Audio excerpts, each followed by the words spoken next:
Hello, everybody. My name is Louis Lee from All Ins Magazine, and we are playing in traffic. And I'd like to thank everybody in the chat room and everybody on Facebook and YouTube. And Tori, go ahead. Hello, everybody. I'm Tori DeBlasi from Long Island, New York.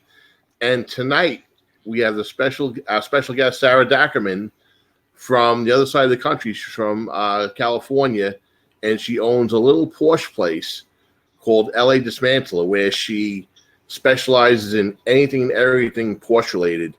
I gave her the nickname the Queen, unless someone's done that already. I'm not sure. But she is the authority and the expert, when it comes to anything and everything Porsche. So without further adu, Sara, please introduce yourself. Hi, everybody. I'm Sara Dakarmen, and I own a Porsche dismantling yard, fancy word for a Porsche junkyard, or a dismantler, or breaker, or whatever you want to call me. I co-founded with my late husband 21-something years ago. So we've been shipping parts all around the world in the meantime, and I always say my motto is I want to help keep Porsches on the road. Nice. I was just talking to a lady on LinkedIn, and she was posting a couple of Porsches. And I'm like, man, that used to be my favorite car when I was growing up. I had the posters, and I've always wanted a Porsche. So that's still on my list one day to pull a Porsche up. Yeah. Wait, to pull up in a Porsche or pull a Porsche up? Anyone. Louis, I know you get parts. Yeah. Exactly. Now you know a source. See? We have lots of builders that come to us, and they take basically like a bare chassis and start from the ground up and do all kinds of very interesting. Sometimes it's just a basic project, and sometimes it's some crazy outlaw. Mm-hmm. So let me ask you a question. Now, 21 years ago, you and your late husband, I'm sorry for your loss also. Thank you. Started this business, and it's not really a junkyard because Porsche is anything but junk. So I like the way you put the spin on it. But why Porsche? Why not Chevy or Ford or even being more specific, Camaro, Chevelles, Tri-5s. Why Porsche? Where did you get your interest? Where did you get your start? Well, so he actually had another business. First of all, they came from the Middle East, where they did Mercedes-Benz truck parts. They had a contract with the government. Then when they came here, they did body shops and all kinds of things. And they started out with a Honda and Acura dismantling business. So the same thing that I do, just in a different realm. And it's just a slightly different market. And Porsche was his hobby. I think since he was, I don't even remember what age, he got his first Porsche at 16. And if I wanted to date him, I started dating when I was 20. I sat in a cold garage on the floor and watched him tinker with his car. And that's how I earned my badge, I guess. Yeah. So, my late husband and his brother's dad were in business together. And, as sometimes family relationships go, well, it just, the flow maybe I'll say wasn't there anymore. So I kept seeing the phone ring. I'd gone back to school, and I said, you know what? Hey, and it was all his Porsche clients calling, I should preface. But I said, hey, that's money calling, So I started picking up the phone. I started helping him. I was going to school, and I just kind of rolled on from there. That's awesome. So What did you go to school for? What did you get your degree in? I'm in business management. Which goes hand in hand with the Pepperdine. I have one of those too. Hi. Hi, Sara. I'm Ray Guarino, Motormouth Radio. I hear you're running around the world. Well, not as much as Tori or Louis is, but Lou, for that matter. But yeah, holding my own. It's a pleasure to see you tonight. Very nice. He's our affiliate radio channel out of New York. Yeah. Okay. So you're going to end up on his show on the radio also, because we switch off. Sure. Oh, wow. Okay. Yeah. Louis, I thought that was my line. I'm sorry. He's jumping you. Go ahead, Tori. Say it. Oh, I'm only kidding. Right. Spit it, Tori. Go ahead. So, Ray, I'm going to give you Sara's info, and you're going to wind up having her as a guest on your show. Absolutely. That'd be great. Yeah. So, Sara, let me ask you this. You've been doing it for 20 years. How much difference has it been since the internet came into play? It definitely did change things. So, the internet is a pro and a con, I'll say, in my world. So for one thing, let's even just the buying of the cars, so we're buying salvage cars, cars that has some kind of, accident or demise, I'll just say, whether it's a blown engine or whatever. And it used to be that when we'd go to these auctions, it was only just a small pool of people competing, and you'd have to kind of maybe know somebody, a buyer on site. And then, they started having online auctions, which is great. So now you didn't have to have somebody on site. You can look at the pictures that they'll post online. But then it got even broader and it started opening up. So now like the entire world can bid on, cars. So it's definitely changed the accumulation of how you're going to get your vehicles and the price point and so forth. So that's kind of a pro and a con. I mean, I look at it both ways. If I buy a car, great. And if not, if someone else buys a car, hopefully they're going to call us for parts anyway. So it's kind of a win-win. Mm-hmm. But I will say that, when we started a couple of years in is when eBay was really starting to pick up. And so I remember all the way back, I built our first website and I got us on eBay, it just opens up the door. So now you have this worldwide community of people that maybe wouldn't have known to search for you. That was a pretty incredible thing. So and eBay shifted a lot more in the years. I mean, I would think the amount of, I'll say income that eBay was taking out of an auction was pretty minimal back then. Now it's definitely broadened, but that's just the name of the game. Yeah. I think Facebook is going to end up being a marketplace to contend with all other the other sites, because they're starting to really push it. They are. Yes. The marketplace is definitely, I don't post a ton on the marketplace. I think I have just kind of one ad right now, but so I was pretty private in terms of social media and getting out there. Really, he was the more of the person in the forefront. And I'd say probably about a year ago now, I opened up my accounts and I started posting when I would go to events, and it just really broadened everything. I mean, that's just, I mean, talk about the internet, and I have to give, real breadth to that, because Facebook and the people that I've connected with there, it's so great, because I go to shows and people are walking up to me all the time. Oh, we're Facebook friends. And I always find it comical. They're like, yeah, my name is Joe. And I'm like, okay, I have 5,000 Facebook friends. Yeah. Which one? Right. It's like around here, Tori, right? People say, they come up to you, yeah, I'm Sal, I'm Joe. Oh, yeah, Sal. Right. Only like 3,000 Sals and Joes and Pete's. Right. And... Hey, I'm Joe D. Yeah, which one? Be more specific. My co-host's name is Joe D. I know. And my son is Joe D. And you don't look like him, right? No, not at all. Oh, funny. And go back to the Yankees, Joe D, number 5, right? Right. The big one, right? And there you have it. Sarah, how far back in the year range do you go with parts, if you haven't answered that already? 70s. So we used to really go to the 80s. That was kind of where my late husband liked to stop. And then I've bought a few cars in the 70s. So all the way up to the current stuff. Well, I would imagine, I've been around that world a little bit. My brother, when he was alive, was a Porsche mechanic, a Porsche Audi mechanic. I still have a friend who does it. So I was kind of associated through them. And I know, like, the air-cooled guys were not the water-cooled guys. And like that was the delineation mark in the sand. Like, you know what? No, one is the real, the other one we don't talk about. But that's changed, hasn't it? I think that's changed. Okay, so, I mean, when the water-cooled just came out, so you're talking about the 906 and the Boxster series, and, there's a whole thing about the headlights and so forth, people love it or don't love it, We've progressed so far since then. So that was the late 90s when those eras came out. And we've progressed to just amazing levels now. The 992 was just being introduced. The E version, the Taycan, is going to be coming out. I think it's next year. So we can't sit in the world of just air-cooled. I love both. I love air-cooled and water-cooled, and I celebrate both. And I have clients in both. And there are events specific to almost both. Like I went to, I don't know if you guys know that much about the Porsche world, but there's a huge event called Luftgekühlt, which is put on by Patrick Long, race car driver. And it's just an event by Jeff Swartz, who's in the film and entertainment industry. So that's celebrating air and water. And so we went to the Peterson Museum the night before with this amazing event, and they separated the airs and the waters. And it's not, you can look at it as a delineation, you can look at it as one huge happy community. That's what I love about this world. I'm even thinking back to like the 928 days, the 24s, the 28s, the 44s. I remember when those cars all came out, they were the guys like, hey, it's not a 911, it's not a Porsche. Look at that thing. It's got funny fenders. Yeah, well, the 14 was earlier, right? Mid-engines, yeah. And I'm like, boy, this is a funny crowd, huh? It's like, man, you got to really pick your sides with these guys. Well, and it shifted a lot now too, because it used to be OEM spec. Everybody wanted to have their cars just, original equipment.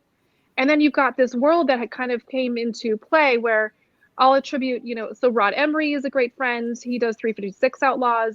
Magnus Walker does all kinds of later model. He's a friend. There's all these different people that are really doing these amazing things. So Singer's my next door neighbor. Gunther Works, they all kind of do a different series. But now the Outlaws are really, celebrated, and it's okay to be a little bit different. I mean, Porsche just actually introduced on their new models that they're actually going to put a wrap on the car for you. Like that was unheard of back then. Yeah, and in my opinion, it's not even that bad of a price point. I think it's like $4,000 or something. But they'll only do it in Germany delivery. So, There's a new Porsche dealer. They just it's been on for a while. They rebuilt it near my house, and I drive past it every day.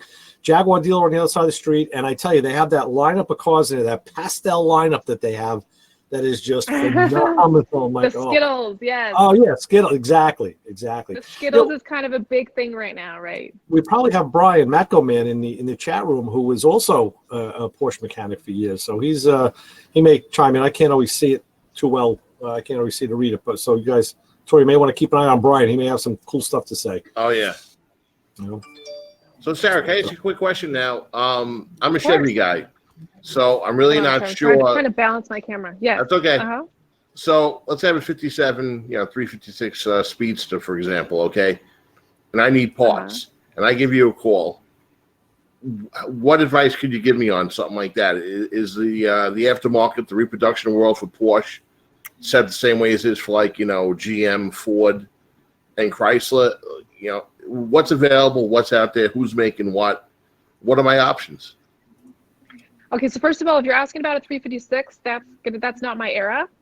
Okay. So it's a little. So I go back to the 70s. So we're talking 911 Boxster Cayman is the bulk of my market, and in terms of parts, so you've got obviously as much as you can know, depending on what you have. So if you have a basic 911, then the majority of components, myself or someone else has for that car.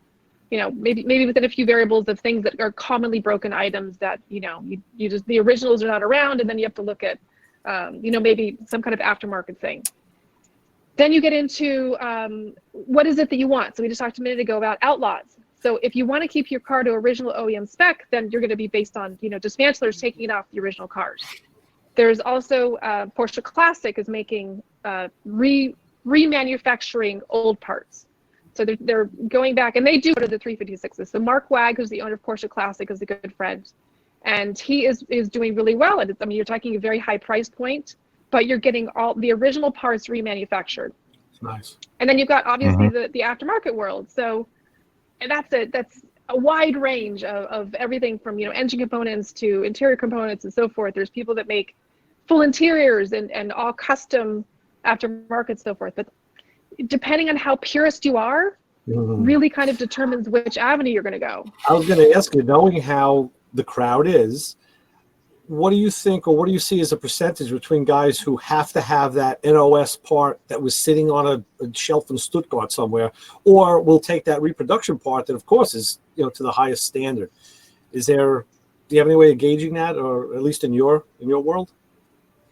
Because my company is really based just on OEM, I don't sell any aftermarket unless something came in on a car and we took it off. Okay. So it's more on the rare side. I have to say that those are the people that I'm not really helping, so I don't track how much of that is out there. But just looking in cars on a regular basis, because I go to tons of events all around the world, I would say the majority is really sticking to OEM stuff, even if they're getting into an Outlaw, so maybe they've customized the body, but maybe they have an OEM interior. And then it's such a wide range. So like, for example, I talked about Rod Emery. He just did a crazy 356 Outlaw. I don't know if you guys have seen it in the media.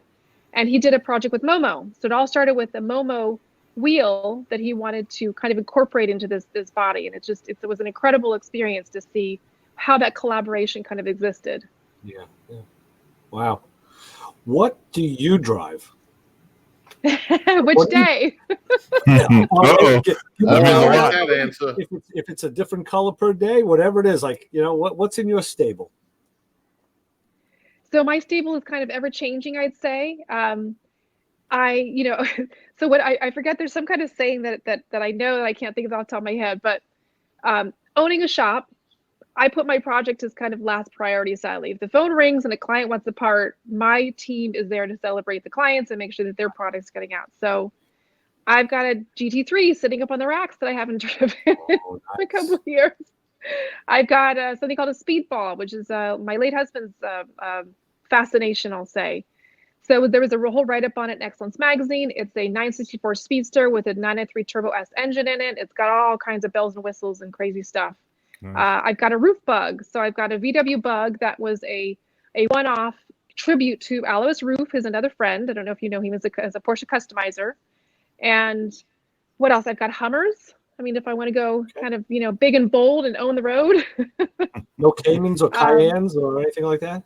I've had, in 20 something years, I've had almost everything. Yeah. I've definitely I still remember when I got my first Cayenne. So they had these shifting headlights, right? So I was driving up to Big Bear on the back side, which is a canyon that goes up to the mountains for a snow, expedition, I'll say. Mm-hmm. And I made my little kids throw up in the back seat.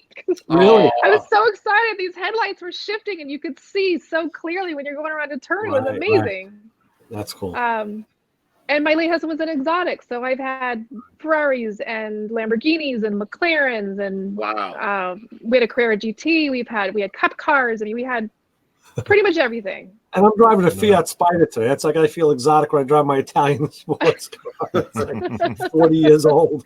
But your parking is amazing, right? The what? I said the parking is amazing. It's more compact. It's easy, yeah. Well, especially with convertible, throw the top down, you see everything. Yeah, I'm just afraid people aren't going to see me. I just recently mounted a third brake light, an LED third brake light on the back sail panel, and pointed it up because I know when people are behind me in the bigger vehicles, they can't see. They're not seeing down. Yes. So very true. Yeah. Sarah, how many employees do you have working at your shop?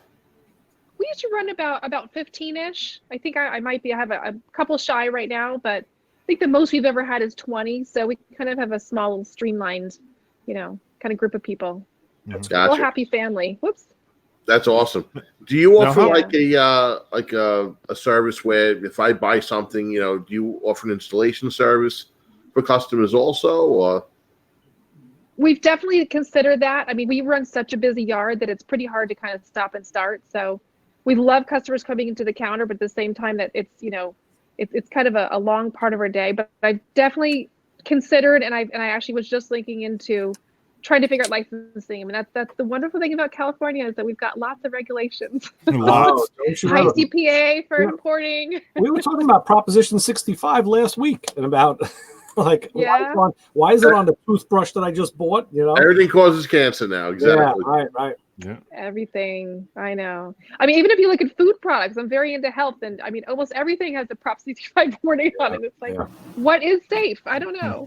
It makes you wonder. It really makes, I don't know what the mechanics are of it in California, who actually makes that regulation, but I'd like to know what the hell they were thinking of, because obviously some stuff is just so innocuous, or what level of whatever they're looking for, they finding. Is it like 1/100,000th of a millionth of a? I mean, how? Because it's almost comical. Like you laugh because I have hand cream here. I bet you there's probably Prop 65 warning on the hand cream. Warning. Probably. I don't see it. I should have my glasses, but I don't. You don't even want to know what I think about hand cream and receipts. That's the whole thing. We could go into a whole subject of health, but on hand cream. Every time you pick up a receipt from a grocery store or other thing, and if it's printed, it's lined with BPA, and especially if you just use a lotion or a hand sanitizer, you're actually soaking in more BPA. I try to never touch receipts. I mean, it's not a car topic. Really? But What's enlighten me? What's BPA? By polyfluoro the plus. I don't know. It's what we. It's used Something ain't good for you. It's used in plastics. Yeah. Plastics. So is it in the ink? In the ink of the receipt, or the paper? Yes, I think it's in the when you shoot it through the machine. I don't know if it's. I can't answer that. I don't remember off the top of my head. For transfer process when it actually prints or something. Wow, I didn't know that. Something like that. Yeah, just research it. It's interesting. Ray, BPA was used in plastic bottles and stuff, even like baby bottles, and now everything has to be BPA free when it comes to plastics. I mean, you know what? I know this is off topic, but why not just go back to glass? Yeah, right.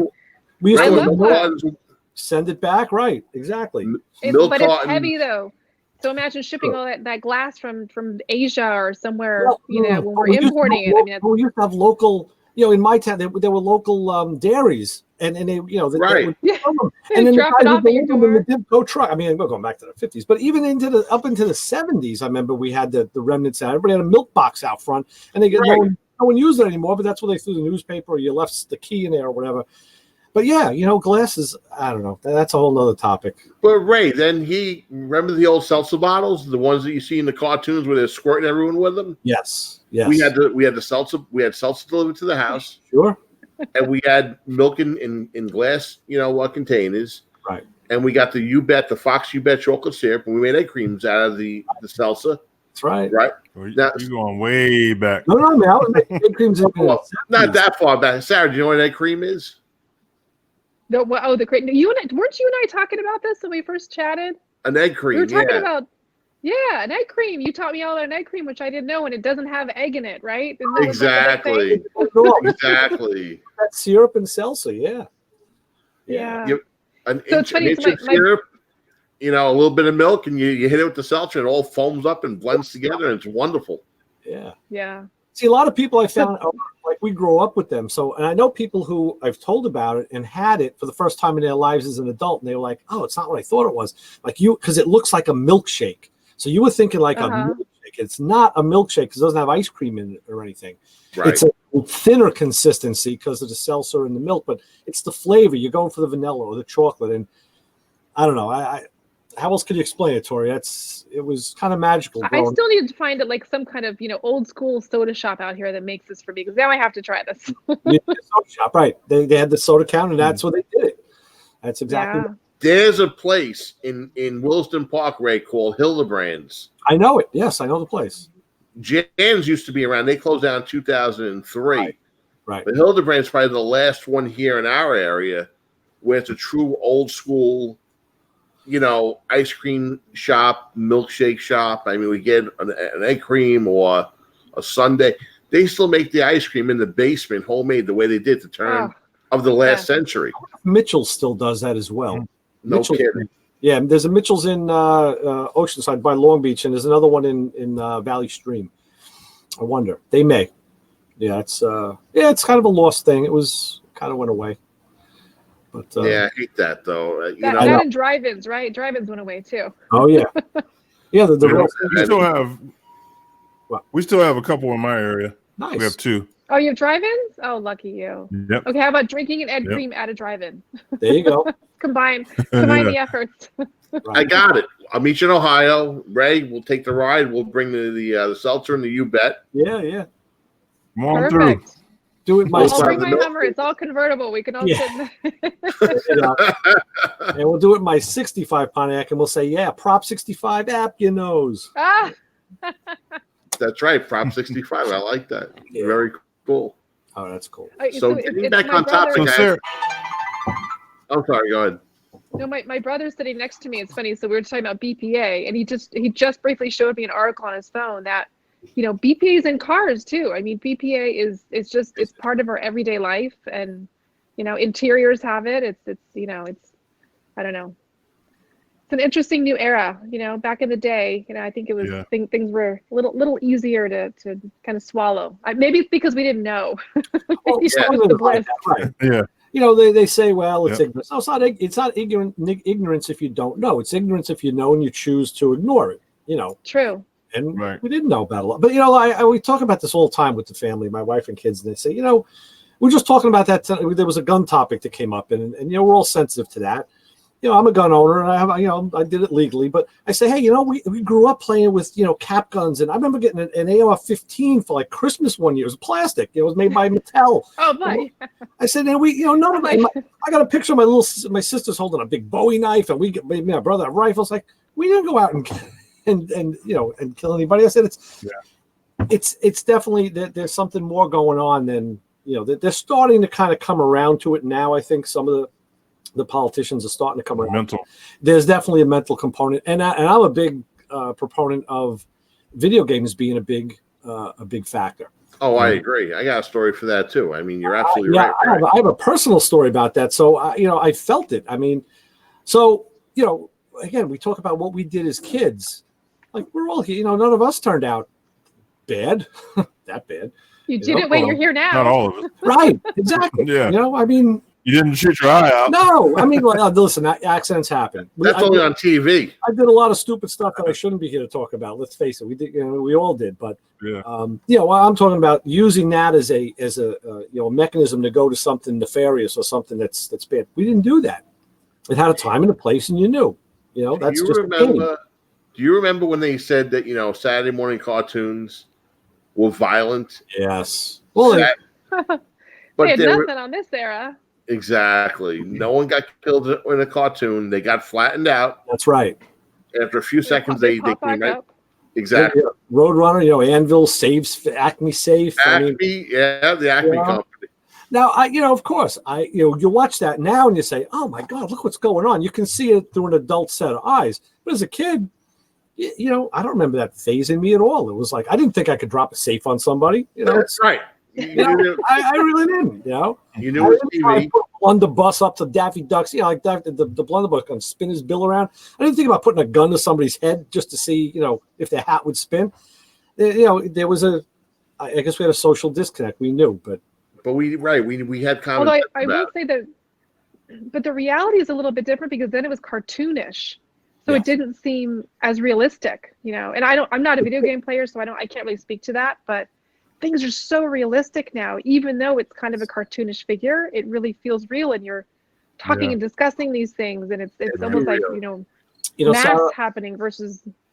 I told a story on this show a while ago. I'll repeat it for those who heard it. Just bear with me. Back when I was in high school in the 70s, I was in a chess club, and I played chess every day. I mean, that was just like I was immersed with chess. Every lunch break after school, I played chess. And I remember one day I was walking down the steps on a class change, and there was people all over the place. And I remember thinking, wow, if I go over that guy and this guy and that guy, like I made chess moves. I was going to make a chess move with me. And I snapped back and said, whoa, I think I'm playing a little too much chess. This is like, and I did. I backed it off, and I still played, but I had that realization that that's not right. Now I wasn't even thinking about killing them or knocking them down the steps. I was just thinking about making a move, like a chessboard. And years later, when my kids were, let's go back in the 90s, when my kids were younger, I got video game consoles for them, and I played them. I was playing James Bond games and whatnot. And a lot of them were shooting games or driving games. We played one called Crazy Taxi. I don't know if you ever saw that one. You were a taxi driver, and what you had to do was you had to pick up fares, and you got points. And the way to do it was you just drove as crazy as you could. Up on the sidewalk, you were driving through intersections and up over ramps, and there was things you could hit to get points. A real cab driver in the city. Yeah, and I played it a lot. And I remember, out on the street, you think like, wow, if I could do that, it does. There is a little bit of a disconnect in your head where you think that you could do that because the game takes over. I felt it as an adult at the time and said, wow, I'm gonna back off this game. That's not right. Mm-hmm. And I would swear that's what's happening with the kids today with there's games that are a lot worse than that. I mean, you talk about Mortal Kombat and Tour of Duty, all this stuff.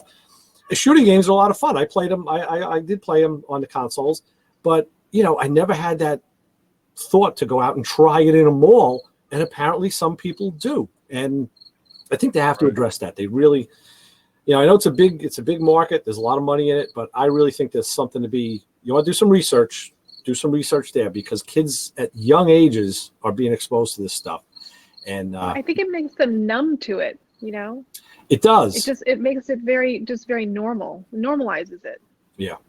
But that's the thing. It kind of blurs the line in your head. Like I felt it with Crazy Taxi. Wow, you could, I played late at night. I was up late, a couple nights. I stayed up, a couple hours past bedtime. You lose track of time playing the game. Oh God, I got to get to bed. I got to go to work in the morning.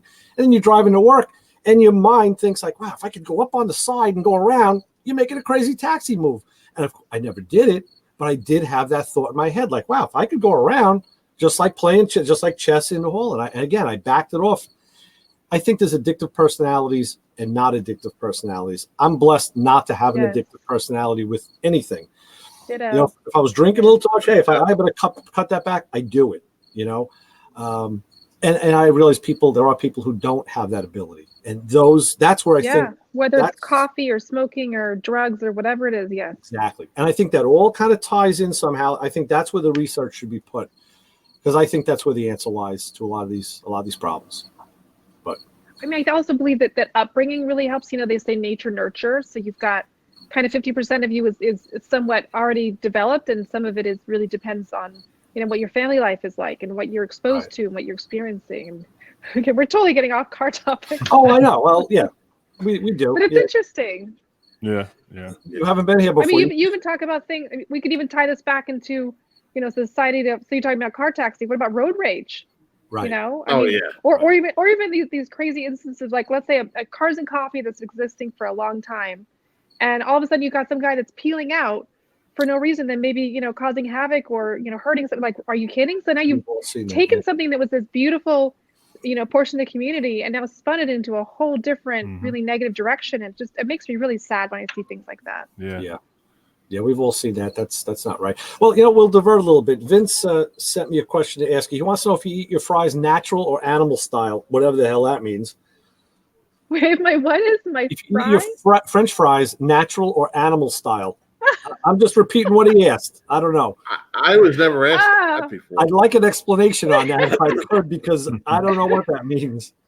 Vince, we need further clarification. And I apologize if that was offensive, but I don't know what. No. So when you're talking about animal style, I think I've seen it on a menu, and you're talking about meat. So you're talking about some kind of meat offering on a French fry. I don't know. Okay. My first thought is, do I look like I'm eating too many French fries? Is that right? Let me know, because I guess he knows. I never heard of it before. I don't know. I guess I'll go original. I got the super crispy and thin. That's nice. That's my Relevant too. That's nice. Yeah. And I like those Nathan's big crinkle cut fries, Tori, right? Nathan's fries are like some of the best. That's always tops on my list. Well, Sarah's got to come to New York for that. Yeah. You got to go to Coney Island. Yeah. Hey, have you guys tried the air fryers? What's that, Louis? Have you guys tried the air fryer? We have one. Oh man, I love it, dude. The fries come out crispy. Woo. Yeah. Yes. Shrimp. I mean, I put everything in there. I'm trying everything in the kitchen. That's cool. Lisa wait, you putting shrimp on top of French fries? No, I put shrimp in the air fryer to crisp them up. Yeah, so I'm cooking everything in. Nice. Yeah, Lisa got an air fryer recently, and let me tell you, Louis, you're right. We're throwing everything there. We're throwing French fries, tater tots. She even cooked hamburgers. She cooked a meal in it. Yeah. Yep. She made burgers in it of all crazy things. On that note, a couple of years ago, I decided I wanted to make like beer battered onion rings. So I did that. That came out great. And then my wife said, "Hey, you know what? Let's make potato chips." And because I was able to cut the potatoes really, really thin. I got a good hand, and we did them in the oven, and it was great. I was like, "Wow, we got to do this more. It's a lot of work. But this is really cool. This comes out nice." It's you need one of those Mandalay slicers where it just it just shreds the onion for you. Exactly. Or not the onion, potato. Sorry. Right. Well, luckily the potato or a razor blade. It got like the razor blade like they did the garlic fellas, nice thin so you can see through it. Right. Exactly. So Sarah, do you do SEMA? I'm sure you do. But yes. Yeah, I was there last year. I've had a couple of people approach me saying that they wanted to kind of work on a SEMA project. I was on a podcast not long ago. Do you guys know Bisimoto? You heard of Bisimoto? I've heard of him. Big here on the West Coast. I've heard of him also. With all kinds of stuff. He just filmed with Charlize Theron. He's got I think several episodes coming up on Jay Leno's show. He does crazy builds. He loves Porsche as a hobby. That's not like his sole thing that he does. He does all kinds of other crazy concoctions. But I think he's got a SEMA project coming up that he's working on. So yeah. We were a vendor at SEMA years back. I mean, it's a big thing to get into that show. My market is small compared to the whole of it, so right. I don't know if we'll do that, but I definitely love to walk it and see everybody. Nice. Have you had contact with what's his name? Oh wow, I lost his name. Seinfeld. Jerry Seinfeld, yes, big Porsche guy. Yeah. I have not personally. I think he had some kind of connection with my shop a long time ago, but yeah, no, I haven't personally met him. Jay Leno, we see at car shows around here. Yeah, nice. Now, what year Porsches do you go up to? Do you have like a yard where you have everything, or just certain models? I kind of wish I'd stayed at work so I could have showed you done a pan, but 70s all the way up to the current stuff. Okay. So, I mean, I don't usually typically buy within like the last few years because, you know, a warranty is going to cover, let's say, the bulk of 5 years ish. So I usually kind of, you know, I'm just kind of behind that little curve. Makes sense. Yeah. No, I got a question for you. I'm working on a 77 Cadillac, and I'm going to do a dash swap. What am I looking at for a Porsche dash out of a SUV that would fit that? I need everything. I need the dash, the gauges, the console, everything. Last week, weren't we talking Caddy? No. Yeah, but hey, if I can get a Porsche interior, man, look. Wow. Hey, All I'm trying to think of the width. I'm trying to think of it. So I've taken apart a few Cayennes. It's not the bulk of my market because in LA real estate is just so tight. So I have to go up in height, and so I have tiers of cars versus being all spread out on the ground. So it requires a much bigger forklift. So I don't have a ton of Cayennes, but I do have some, and I think I do have maybe a couple dashes. But in terms of fitment, so first of all, we'd have to look at you know what the size is. 60 you know, inches to even wide. think if it's gonna. Well, I don't know the measurement off the top of my head. Listen, I'm researching, man. I've been looking at Cadillacs. I've been looking at a whole bunch of stuff, but I've seen a lot of the More than down. happy to help. Yeah, a lot of the guys down south, like in Florida, Georgia, they're really swapping a lot of stuff. And I seen a guy the other day did a Porsche in a like a Chevelle, but it was really nice. I mean, you open the door and it's all new, beautiful. And they're doing it. I would love to see that. If you could send me a link later, I'd love, or pictures. I'd love to see that. That's very interesting. Yeah, they're doing it big down there, but they're doing it on those dunks where they jack the car real high, which I hate. So what are you putting pictures on Twitter for? I'm seeing that Monte Carlo. I'm like, what's he putting that damn thing on there for? It was a nice car. Stick with the lowriders, dude. I love the lowriders. It was a nice car. I had to give it props. It was nice, but I hate those big wheels. They're putting 30-inch wheels on them. I hate it. Yeah. Oh but my gosh, 30-inch. Yeah, but if you look at the work that they're doing, like they're doing the LS swaps and the interior swaps, and they're really doing some nice work. They just mess them up with those big wheels. Yep. Well, that's like even out here. So we've got like, let's say you're into SUVs and you know the Mercedes G series, I call it the box. And they're doing the double. I'm sure there's a term for it that I don't know, but they're doing the double wheels in the back. And then like the enormous wheel. I mean, they're almost taken. So the body stops here, and they're taking and shifting it and making a whole separate end section on it. It's wow. Whose idea that was? Yeah. Everything starts out in California. For different folks. So now are they doing? Now wait, let me ask you: are they doing double wheels, one in front of the other, or next to each other, like a dually? How are the wheels configured? No, it's so from the side profile, you're going to see one in the front and two in the back. So it's not a dually where they're Gotcha. Okay. It's like an extended cab, I guess you would call it. Wow. And see, this is the opposite. So next week out here in California is Pebble Beach, and there's a big Porsche event called Works Reunion on that Friday, the 16th. So we're a vendor up there. So we're talking about a huge spectrum, like the. So Pebble Beach this year, the first Porsche ever made, which looks nothing like any of the 911s nowadays, is going up for auction. It looks like it's kind of spacecrafty. I just saw a friend just sent me a link to that last night. Yes, it looked like and it got 20 miles to the gallon. I was like, huh? Crazy? Yeah. I just saw it. Imagine if they'd stuck with that platform. Like, think where we would be. That would be a whole different era. I don't know. Yeah. Yeah. And I think it was last year there was so again I don't know how much you know about Porsche series, but there's a 959, which is a very, very high end car. So they had a crashed 959 that sold at auction for like $427,000. Wow. So you've got a really expensive high end car already, but craziness to have a crashed car at a concours, going for that kind of dollar. It's nuts. Yeah, it's like the F40s, and the Ferraris. Like when Richard Rawlings bought that F40, same thing. It went for a ton of money. Even totally wrecked. Yeah. I don't know. That's amazing. Yeah. But let me ask you one more quick question though. So, do you carry any aftermarket parts, or it's just strictly whatever's comes in off a wrecked car in the yard? Mostly what comes off a car. Yeah, I don't really carry a lot of lines. There's some people that have approached me to carry their stuff, and I'm not opposed to it necessarily, but as I said, LA real estate is very slim. So I really have to, we already have hundreds of thousands of parts, that we got to manage. So, Wow. if I was drop shipping it, that's one thing. But if I have to, carry it and store it, I gotta evaluate my real estate. I had something here. I have my metal badge here. That was. Oh, is that a Porsche badge? Yeah, it's brass too. That's a metal one. Okay. Yeah. I'm old. My eyes are not that good. Yeah. Okay. It's a silver version, right? Because there's the gold and silver version. This is brass looking, and it's got the. Let me see if that lights up anymore. Yeah. Okay. Yeah, that's standard. Yeah, standard hood badge. Yeah. I got stacks and stacks of those. Yeah.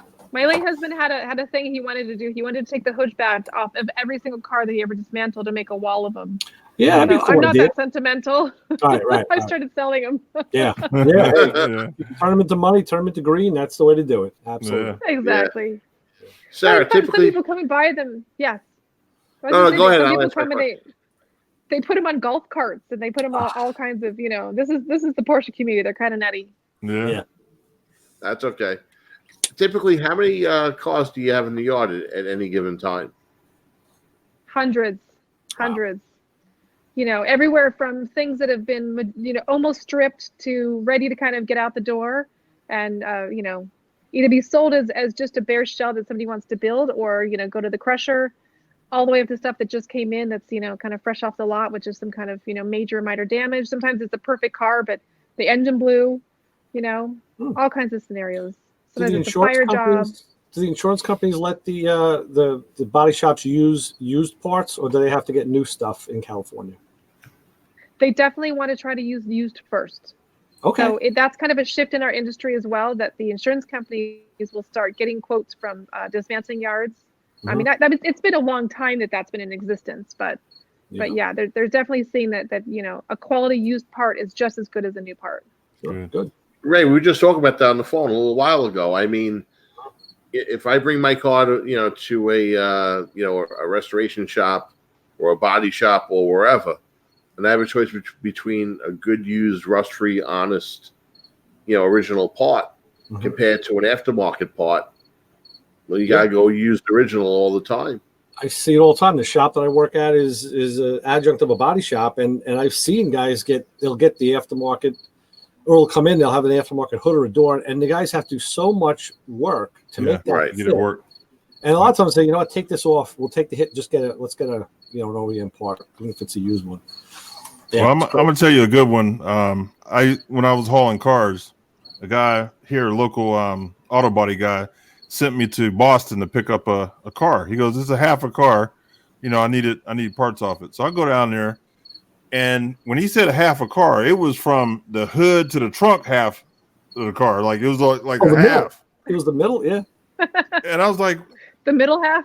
No, it was the whole side, but it was down the middle. Long ways. It was cut through the middle. Yeah. Oh, interesting. Yeah. Oh, I'm like, okay. what the heck are you doing with this? That's different. Yeah. That's so funny. So I started thinking, I'm like, man, he's gonna put a car together with this half a car. I'm like, what is running around that we don't know? You know what I mean? We don't know what we're driving. The other half, yeah. That's true. Yeah. That's kind of a thing in the dismantling business that, or I shouldn't even say in my business, but we'll say a backyard, body shop where, they take a very expensive car, whether it's Porsche or something else. And the joke is they put it between two trees and try to stretch it out and make it whole and put it back on the road, Mm-hmm. I mean, those are common things that people try to do. We sell clip-stop cars all the time, but we're selling them usually they're welding them so well that it's a completely salvageable car, and it's definitely roadworthy. But we've been selling front clips, rear clips for roof cuts, all kinds of things for a long time. Yeah. The thing is too, being associated with the shop, and I have other friends that are in the body business. I've seen it firsthand, although I don't do that work. They have to go to training to learn how to do the aluminum welding. I remember when BMW did it. First, it was aluminum welded. Then they went to the cold bonding, where it's the epoxy. They actually glue the frames back together. And the shops that are in the system that are being monitored have to have up-to-date training on this stuff. The guys have to go to the classes regularly. And the safety behind it. I mean, that's huge. Sure. Yeah. People's lives on the line. It's got to be done right. Yeah. Yeah. So glued. I mean, I knew they were gluing on quarter panels. Then when I learned they were gluing, and that's common. No big deal. But when they're gluing frame sections together, and we think of glue is glue, but this stuff literally welds the metal. It like chemically welds the metal together. And it's not glue like we think of Elmer's or crazy glue. You'll actually tear the metal. Technology is crazy. Yeah, if you try to separate, you'll actually tear the metal. It's as strong as very strong. Weld. Yeah. Right. That's great. Yeah. But you know what's funny though? You might find comical though. You were just saying that sometimes you'll strip out an entire car and then sell the shell. You just stripped it out. Oh, it happens all the time. Yeah. I mean, there's so many different series or reasons why people want to build something. Again, if you're looking at outlaw, or if you want to have a sleeper and you want to have an older Porsche and put newer components in it. I mean, it's just, actually even back in the day, remember, when we pretty much first started the company, sand rails were a huge thing. I don't get as many calls for that anymore. Right. People were putting turbo engine and sand rail, and I would get a call and I'd say, that's like $20,000 for that engine. They're like, yeah. Okay. I'm going to put a $20,000 engine in the sand rail. It's nuts. Not customers like that. Not a sand rail, not a Porsche engine. I just got a deal today. I got an offer to go in halves on a dune buggy project, it's a Manx body. It's really cool, and it's got a 6-cylinder Corvair engine in it. I'm like, a 6-cylinder in a dune buggy? That's going to be pretty wild, man. That thing's going to do wheel stands. So I don't know. Hopefully, it's behind good hands. Yeah. We'll see about that. I don't know. I'm behind the wheel. I don't know. You know what's funny, Sarah? You just mentioned that they're putting, newer drivetrains into the older Porsches. And you know what? That's really not so much different from what we're doing with the old Chevys and stuff, just modernizing them and just, putting a different twist on them and stuff. Stable. So, even though Porsche is way different, it seems like a lot of the philosophies, they kind of come to a crossroad and they mimic each other from, one automaker to another. We're all hobbyists. We're all hot rodders. So, yeah, and whether it's putting a heftier engine there, a better transmission, and better capabilities that way, or even just as simple as comfort. So, back in the day, they didn't have air conditioning in the earlier cars. So, if you love that vintage feel, but you live in a heat environment, which is many places around the country, you got to add in the comforts of today. Yeah, my 55 Chevy's getting AC, so I totally understand that. And there's the thing. In my 65 Pontiac, I did install vintage air, and I have yet to get it going. It's the compressors and everything is in, but I have to crimp the lines. And I was almost going to buy the freaking crimping tool to do it myself. I'm like, I'm going to spend $150 on a crimping tool I'm going to use once. It's like, damn, I want to power this thing up and see how the AC feels. It's unbelievable. What about going out to Moreland? It's everything is in the car, so they have to do it on. Oh, that's right. Because everything is in, everything's installed, but it's just like the hoses have to get crimped to those hard ends that go onto the compressor and over to the from the evaporator out and then over to the condenser. So it's got to be done on the car, which isn't a big deal. I mean, everything is loose, so you just put the crimping die on it, and away you go. But I got to see if the guy up the block at the parts store can do it. But I just probably borrow a tool from somebody.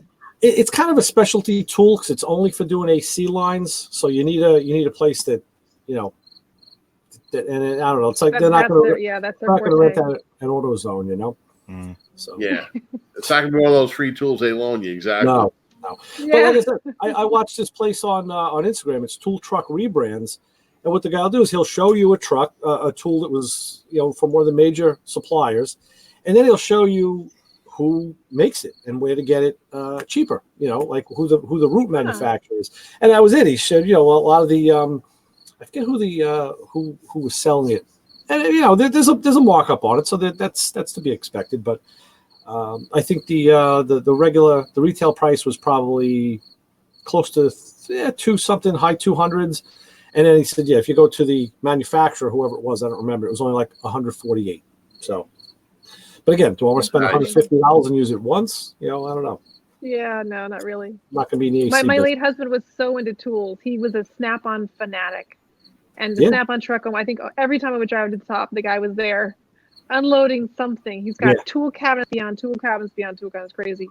And But it's interesting how even the tool companies have changed. I mean, he was always a major whatever contender for U.S. made products, Right. and now, from what I understand, a lot of these companies are kind of subbing these things out, and the Yes. quality is not there that they stood behind, and it just, it makes me kind of sad. I mean, I guess it's capitalism, upsetting. we can put it up to that, but It's interesting because we have Brian in the chat room who's a Matco dealer, and he's got all the Porsche parts to sell, so he kind of fits in both ways. And I know he deals with that because his Matco is one of the top line tool companies, and they all. I bought a couple things from my Snap-on guy, and I like, hey, this was made in offshore. I'm like, and I asked, like, what's with that, man? It's all supposed to be USA. Well, the It core used to be. dimensions, ratchets, that is, but some of the stuff is like, by the end of the day, they warranty it. So if it breaks, they're gonna give you a new one. Well, I don't know. There's some things that I've definitely had that passed the warranty point, and it's Okay. pretty penny was spent on it, and they're not standing behind it, so I don't. Okay. I can vouch Right. for that 100%. Yeah, that's an issue. Yeah, that's an issue. That AC crimping tool. Hey Sarah, I just found that link for that car with the Porsche in it, Porsche guts. Oh yeah. So I'm gonna email it to you right now, Oh, and I thank just put it in you. the chat Thank room if you. anybody else wants to look at it. I'll Awesome. check that later So on. you said it was a Corvair. No, what was it they put it into?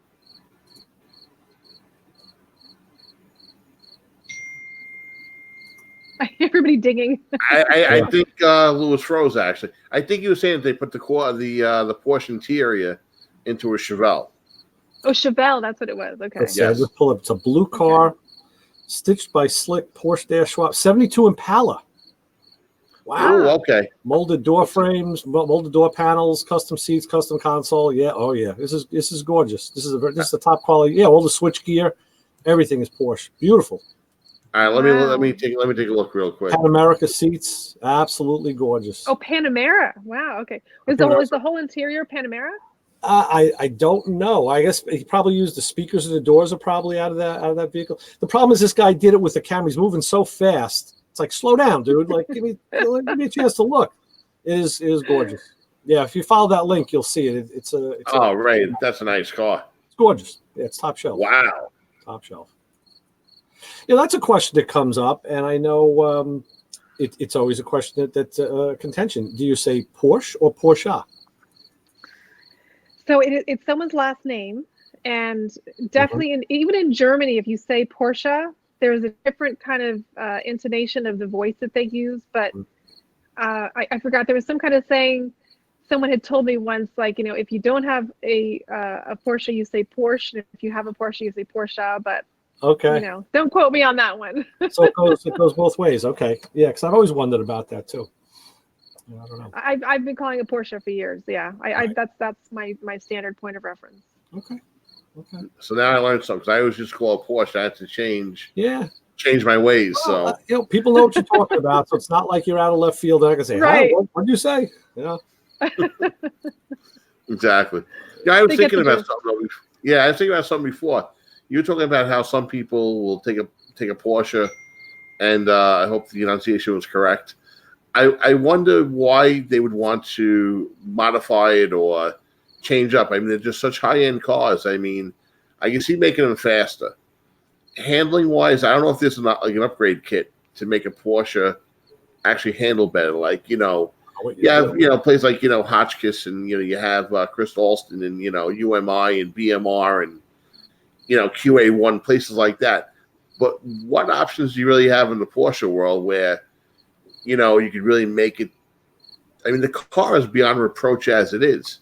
Yeah. What could you possibly do to make it better? How do you make a good thing better is the question. Yeah, exactly. Yeah. Believe me, it's out there. I think you're definitely looking at what the end use is. Is it a daily driver? Is it a track car? What's the purpose, and what are we trying to get out of it? And again, there's definitely people that upgrade suspensions. So even the Rod Emery's, I'll go back to him. So he's got a 356, which is a very vintage car, but he puts 964 components in it. So he's looking at a mid-90s car structurally, because a lot of 356s are so rusted out of the bottom. Same thing with Singer. So Singer is doing 964s, but they are sometimes upgrading to 903 suspensions and so forth. And it's there's always things on every car that can be done better. You know, the manufacturer did the best to their extent and their ability at the time, and then more modernization came into. And so, you know, I never judge people for their project, because I would say they say, can we do this? Can we do that? And it's like, well, with the right amount of time, energy, money, knowledge, you can do anything. Like the world is limited, unlimited. Yeah, I can see that. You know, the aftermath. Like, even you took a C1 Corvette, if you had one that was not that shouldn't be restored to original, because maybe it was cut up years before, and you want to put C4 suspension in it. It's like the same thing. You keep it in the lineage, you keep it in the family, but you upgrade it exponentially. That's common, sure. That's what people do with the older Porsches cars. I got a buddy up in Canada. He sold it now. He has a Lambo, but he had a I want to say it was a 2005 maybe Porsche all-wheel drive, and he was running 1,000 horse, and he had it all hopped up. And so listen to this story real quick. He went to the bar, started drinking. He was leaving the bar, and his buddy's like, "Do a burnout." So he cut his yeah, that's where it starts, right? I heard that before. So he cuts the traction control off. So he does the burnout, all wheels burning, right? Goes down the street. A cop passes him. So he punches it, right? So he goes around a bend, and he forgot the traction control was off. So he spun it. He said he hit like 5 cars. Boom, boom, boom. He wrecked the car all the way around. Every part of the car is wrecked. Oh my gosh. And when he stopped spinning, he was facing the way he was coming. So he started going back towards the police. And they're coming by him, and he just riding like nothing happened, right? So they pull him over, and he goes, "Oh no, my car's been wrecked for a year." Yeah. But he said he almost lost his license, man. They don't play up in Canada.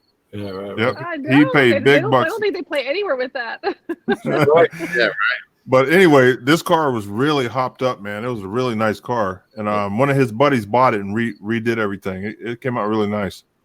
Yep. He just popped them all out, right? Just like little dents. He wrecked every part of that car all the way around. Wow. Only thing that was good was the roof. Oh, geez. Yeah, really. That's funny. It all starts when your buddies start talking. Do a burnout. I was a street racer as a kid. I totally get that concept. What were you street racing as a kid? Let's see. I started. So my first car was a Toyota Camry. Wasn't racing that one. Then I had a Nissan NX. Wasn't really racing that one. Then I had a Nissan Z. Nice. Then I had. I'm trying to think of what I went up to. I crashed the Nissan Z. I mean, and then I had tons of Porsches. I had a Nissan NX. Now they just made the new NX, which is interesting. I haven't seen that in person yet. But I pretty much, I think my Z was probably the one of the things. That was before I really got into the Porsche world. Right. And I just, we used to drive up and down Sunset Boulevard, looking for guys to race. And we had a great time. It was fun. Innocent and dumb. Yeah, those were good days. Yeah, it was fun. Right. Absolutely. Yeah, well, you feel invincible. Now I'm a mom. Like, I would never risk anything like that. Right. Yeah. Sarah, how many kids do you have? I have 4 girls. Oh, great. Oh, I have 4 also. I have 2 and 2 though. So yeah. 4 is a good number. I'm looking for my protege. Which one's going to take over the place when I'm gone? Right. How old are they? 7, 9, 14, and 15. Oh, you got a ways to go then. So And they're great. They're really great girls. My oldest is, so I sit on the PCA board, which is the Porsche Club of America, in the LA region. And then my oldest is the brand ambassador for the juniors, which is to bring in all of the kids and get them excited about the Porsche community. So I really am trying to. That's really good. Yeah, try to help bring in change, because a lot of times, no offense, you're all men, but if you go to like a Cars and Coffee or some event, it's typically in the morning, and you're leave your family behind and you go to your thing and you see your chums and you come back, join your family again. But if we can make it more family, related, where kids and wives and everybody feels comfortable, the girls can talk over there and the guys can talk over there, Yeah. We'd love for all the women to be, talking cars, but that may or may not be in existence. Yeah. Right. But really kind of bringing kids in, because there's a big shift in this millennial era and the Generation Z or whatever they're called. Right. Where there's a change in education. So I in my mind, it starts there. So a lot of the funding for schools cut off all the shop programs. And if you don't have people in shop and give them access to that, then they're not going to go and try to get mechanical skills. and they're, maybe looked in a positive or negative way to be a mechanic. Well, there's a whole different line of mechanics. You've got your dirty, greasy guy all the way to these customizers and this crazy sensation of what people can do with a car. So if we don't get people motivated at a very young age, that if all this stuff drops off, there's a huge lack of mechanics right now. Yeah. So Yeah. it's just a shift. I don't think kids are as excited about cars as we were when we were young. I agree. My dad got his first Porsche when I was like 10 years old, and that was kind of it for me. He just, It's kind of funny. car culture kind of stuck. My younger daughter she is always setting goals. She's very goal oriented, and she's a designer, so that's she's got a structured mind. We kind of we're compadre that way. But she told me one of her goals for this summer is she wants me to teach her how to drive a stick shift. I was like, okay. Not wrong with that. Well, let's see. We got 3 cars right now. Grinding. Yeah, I got my Mazda, I got my GTO, and I got my Fiat. I think we'll be using a Mazda. Just look for the least expensive clutch, right? Yeah. Well, the other two are just too, actually the Pontiac isn't heavy. It's a very easy clutch, but it's a bigger car. And the Fiat has a stiff clutch and it's manual steering, so I don't think she could muscle that thing around. So, yeah, Mazda. Do you know what I've been doing with? So my daughter's she's like 15 and a half, and she's at that era. So what I do is she's in the passenger seat and I'm in the driver's seat. And when I'm ready to shift, I tell her to put her hand on there and I stick in the clutch. But I'm trying to get her to listen to that. I'm like, listen to the RPMs, listen to that sound. Mm-hmm. It'll start to become kind of a breathing, but it's a happy medium, because when you sit in that seat for the first time, trying to put in the clutch and shift the gears and put the gas, it's a lot, So you tell, listen, you hear that noise? That's red line. That's when we shift. Like, you hear that? That's like this 7,800 way before the red line. Yeah. So that's what I did. I taught both my daughters to drive. It was an automatic, obviously. And I just took them in the parking lot and just started right from the basics. Like, okay, foot on the brake. Put the car in drive. And now just take your foot. Don't touch the gas pedal. Just take your foot off the brake. The car's, and that initial movement of the car always gets them like, wow, it's gonna what do you think it was gonna do? Right? We're gonna drive. So of course, so we just kind of idled around before I even had them touch the gas. And it's like, okay, now apply the brake gently. So to me, I mean, you're screeching forward. Yeah, I mean, I've written technical manuals, so I'm trying to explain. I said, we have to have a classroom session first. I have to explain to you. I'm trying to explain every aspect of driving a stick shift car, how you literally have to do everything. I said, you're going to come up to the stop and you're going to push the brake like you used to do. And I said, but you're going to forget to put the clutch in and you're going to stall because you got to do it, And that's okay. And that's when you just take a deep breath and don't worry about the cars honking behind you, because that's it's so stressful when you first learn it, Right. We've all done it. Even for us driving forever, I've stalled it at a stoplight before, because I just wasn't paying attention or. It's funny you say that. It's pressure. I've been driving my Mazda. I own the car. It's an 06, so I've had it 13 years. And I still occasionally stall that car because the clutch, I've hated it since the day I got it. It's such a light hydraulic clutch. But yet the rear-wheel drive cars, the Pontiac and the Fiat, I never stall them. Because you can feel the pickup point of the clutch. It's so much more. I still feel like a newbie. And every time I do it, I smile. I'm like, yeah, I'm brand new. Just started learning how to drive. I'm only driving for 45 years. Yeah. But yeah. Brian in the chat room said when the rear view mirror starts to vibrate, that's when you shift. There you go. That's a good one. It's funny though. Wait, is Sarah, that when I'm putting on my lipstick and I'm shaking? Yeah. And it goes, yeah. I learned the same way you're teaching your daughter. My dad, I learned on my grandfather's 67 442. And he called it Boy-O-Matic, where I watched his foot on the clutch and I shifted or upshifted or downshifted. And one day he stopped the car on Dumont Avenue and he said, "Get out." Okay. So he got in the passenger seat. Okay, you drive now. I stole the thing. I made it, but I'll tell you, after a while though, you get used to it. And now you're so good where you give it very little gas. You're really crafty with the clutch. Right. Yeah, there's a lot of finesse now, and now it's like, Second no nature. big deal. But you always remember though where you started though. That's what I'm gonna do. I'm gonna have her drive. She drives me all the time. I'm gonna have her watch what I do now. Really watch what I do, because look, you don't watch when I drive. You look ahead, and then we'll start. Listen, you got to hear it. Yeah, I remember like when you got to feel like it's breathing. Yep, you're right. It's pretty easy. You become one with the vehicle. You really do. Yeah, exactly. My first time was pretty easy for me. I was trying to explain to her. I said, "Go ahead." I was gonna say when I first started driving the stick, I was kind of used to it from riding motorcycles. I grew up on motorcycles, Oh, okay. so I just related that I'm switching the clutch to my foot and the gears to my hand, so it went pretty easy for me. Yeah, I went the other way, car to a motorcycle. But I remember the first stick I drove, I was in shop class in high school, and I got into shop class in 10th grade, which was early. You weren't supposed to get in until 12th grade, but I got in. I didn't have a license yet, and they told me, yeah, bring that car in. Like, okay, it was a Volkswagen Beetle. I get it in, like, oh damn, it's a stick. You know, I learned right there and it was on an apron, facing up. I'm like, okay. And I probably took a couple thousand miles off the clutch, slipping it, but there you go. You got it there, right? Got it in the shop, yeah. So, We won't tell anyone. Don't worry about it. It's our secret here. Yeah. Don't a worry. long time ago, yeah. But yeah, it's funny stuff. Oh. Yeah, it's funny you're talking about teaching her and the first time I can still feel that first second when I was behind the wheel in the parking lot. My dad was sitting next to me, and you touch that gas for the first time, and it was like, wow, this is a lot, because you're feeling the weight of the entire car, the power, the weight, the everything, the sense of control, the sense of just everything. Like this is bigger than I thought it was, because you're just so excited. You're not really entering it with that kind of concept in mind. You're right. So it's funny. My wife and I were having a conversation the other night around kind of this conversation that this came up during the conversation. And she said to me, she goes, it must be like, shooting a gun, right? I'm like, yeah, exactly. She goes, and her theory, she doesn't shoot guns. I do.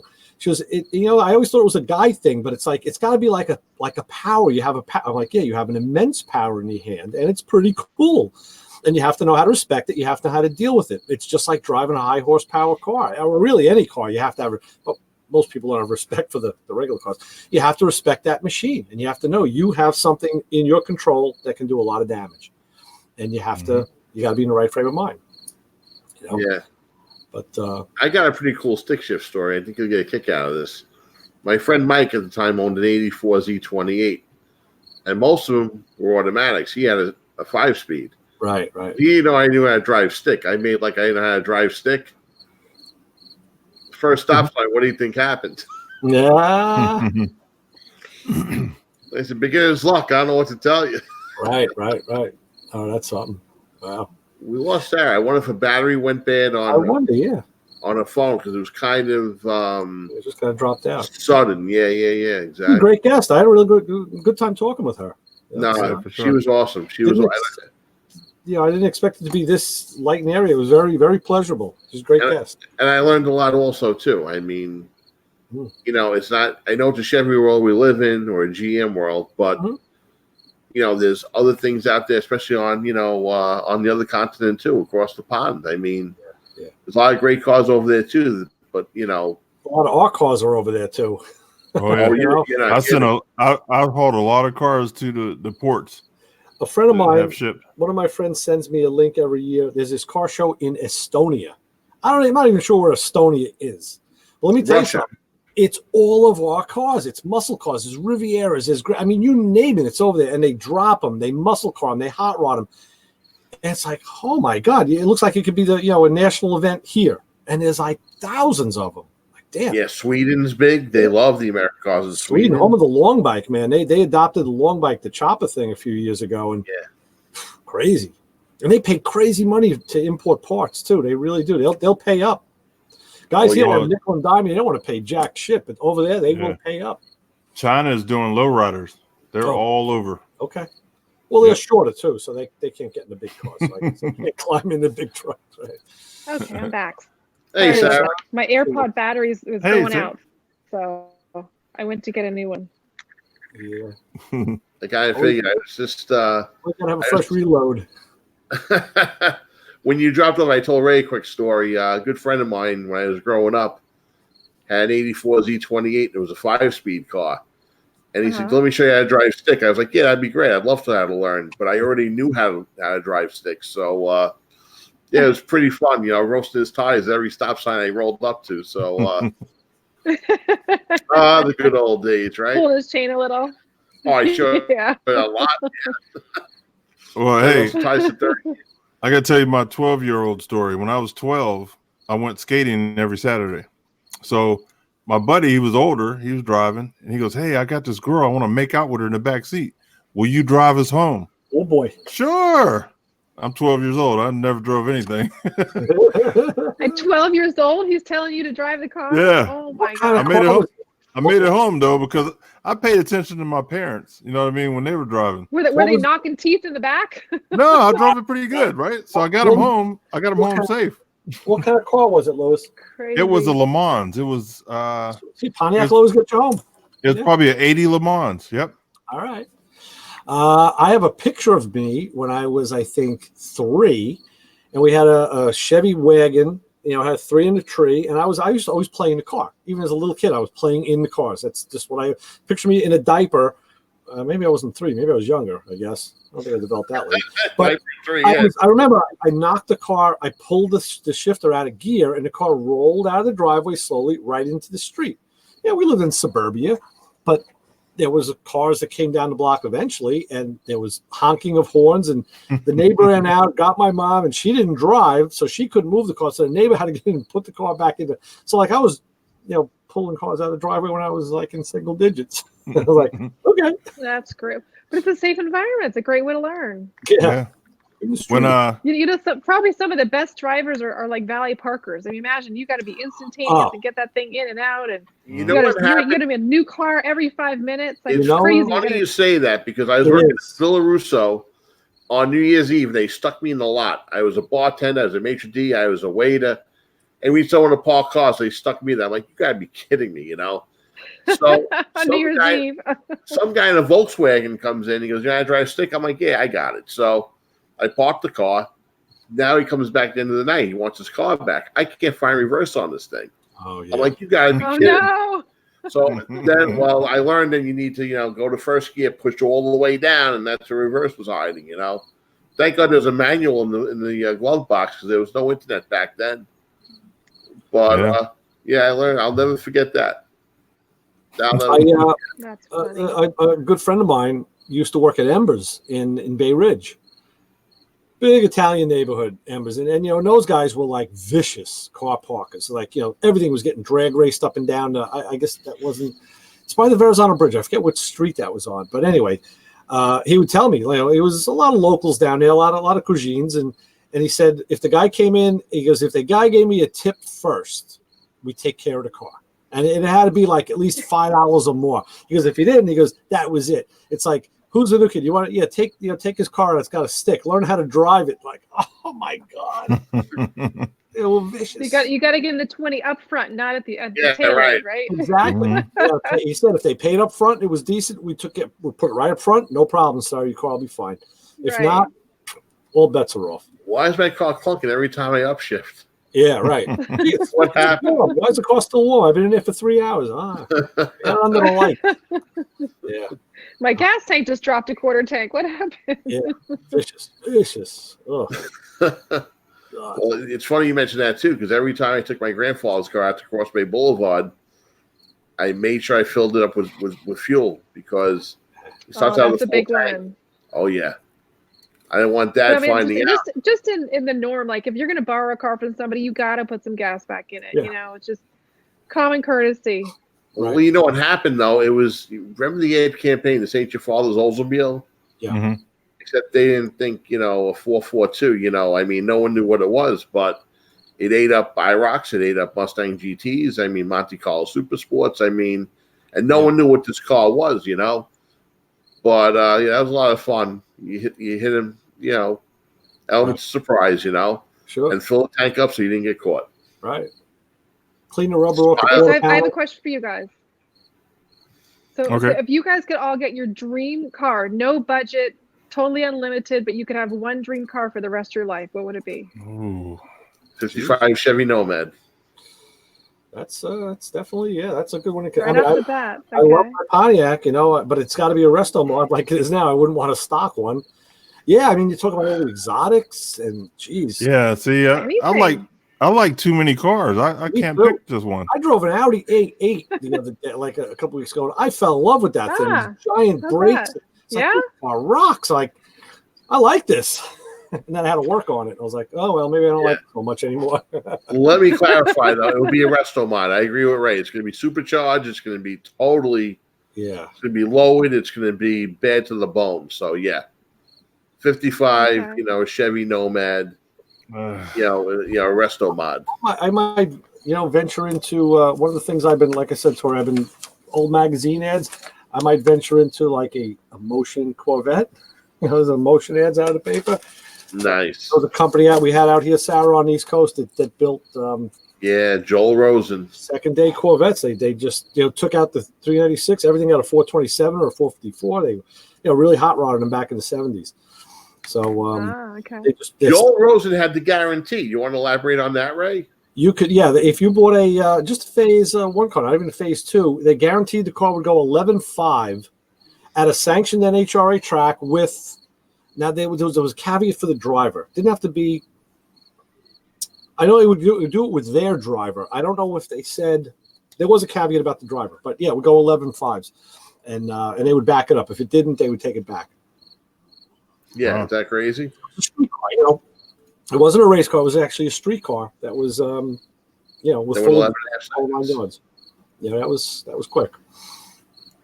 Yeah, I still can't think of one. I mean, Yeah, that's I got way too many cars that I like. Yeah, it's a loaded question.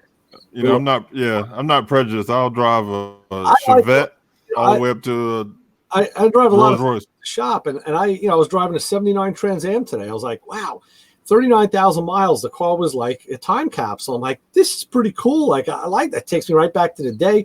The other day I was driving a '76 Grand Prix that's only got 36,000 miles on it. Like, yeah, I like this one too. This is pretty cool. Crazy. Yeah. Well, Well, I mean, so like even because I'm going to be going up to Pebble Beach, it's like there's these high-end crazy contour cars. I have to say, I think I would almost be intimidated. Like, let's say I had the budget to spend, $500,000, $1 million, $2 million in a car. What am I going to do with it? I like cars that I could drive on a regular basis. Yep. And those kind of things you basically have to put in a bubble and hope an earthquake never, drops anything on I'm a it. big fan of Like the that driver. would be stress to me. Yeah. I love my drivers. What's Brian asking? Do you have a lot of 928 parts? He calls it the Nazi Corvette. Nice. I don't do 928s, unfortunately. I definitely stick to the more purest, which is the 911 Boxster and Cayman series. See, that's what I was talking about. And all the turbos in that. But right. I remember when the 28s came Purist. out, it was like, oh no, it's not a Porsche. Like, really? It says it on the fender. I don't know. But, why would they say the same thing about the Taycans coming up? I mean, the air and the water cooled guys of this era are looking at this Taycan going, oh, scratching their head, but they shifted. So the air guys, shifted when the water stuff came out, and they either got on board or they didn't. And now we've got a new era of electric cars, and it's just, oh yeah, you can stick to where you are, but the shift is happening. So the VW guys did the same thing. It was just, and there's a couple shows out here on the island. The VW club would put it on. And I remember a few years ago, they actually let the water cooled cars in. They wouldn't even, they would have your own show, but they were on separate ends of the field, but they let them in. Yeah. Now you could, as an enthusiast, you could go to either end and see all of it because some people had both. But I don't know. I never really, I was never that closed-minded. It's like, hey, you know what? If you like it, you like it. Live and let live. And I think it's very, another thing that we're trying to bring in, even just from the PCA, again, the Porsche Club, is the 4-doors.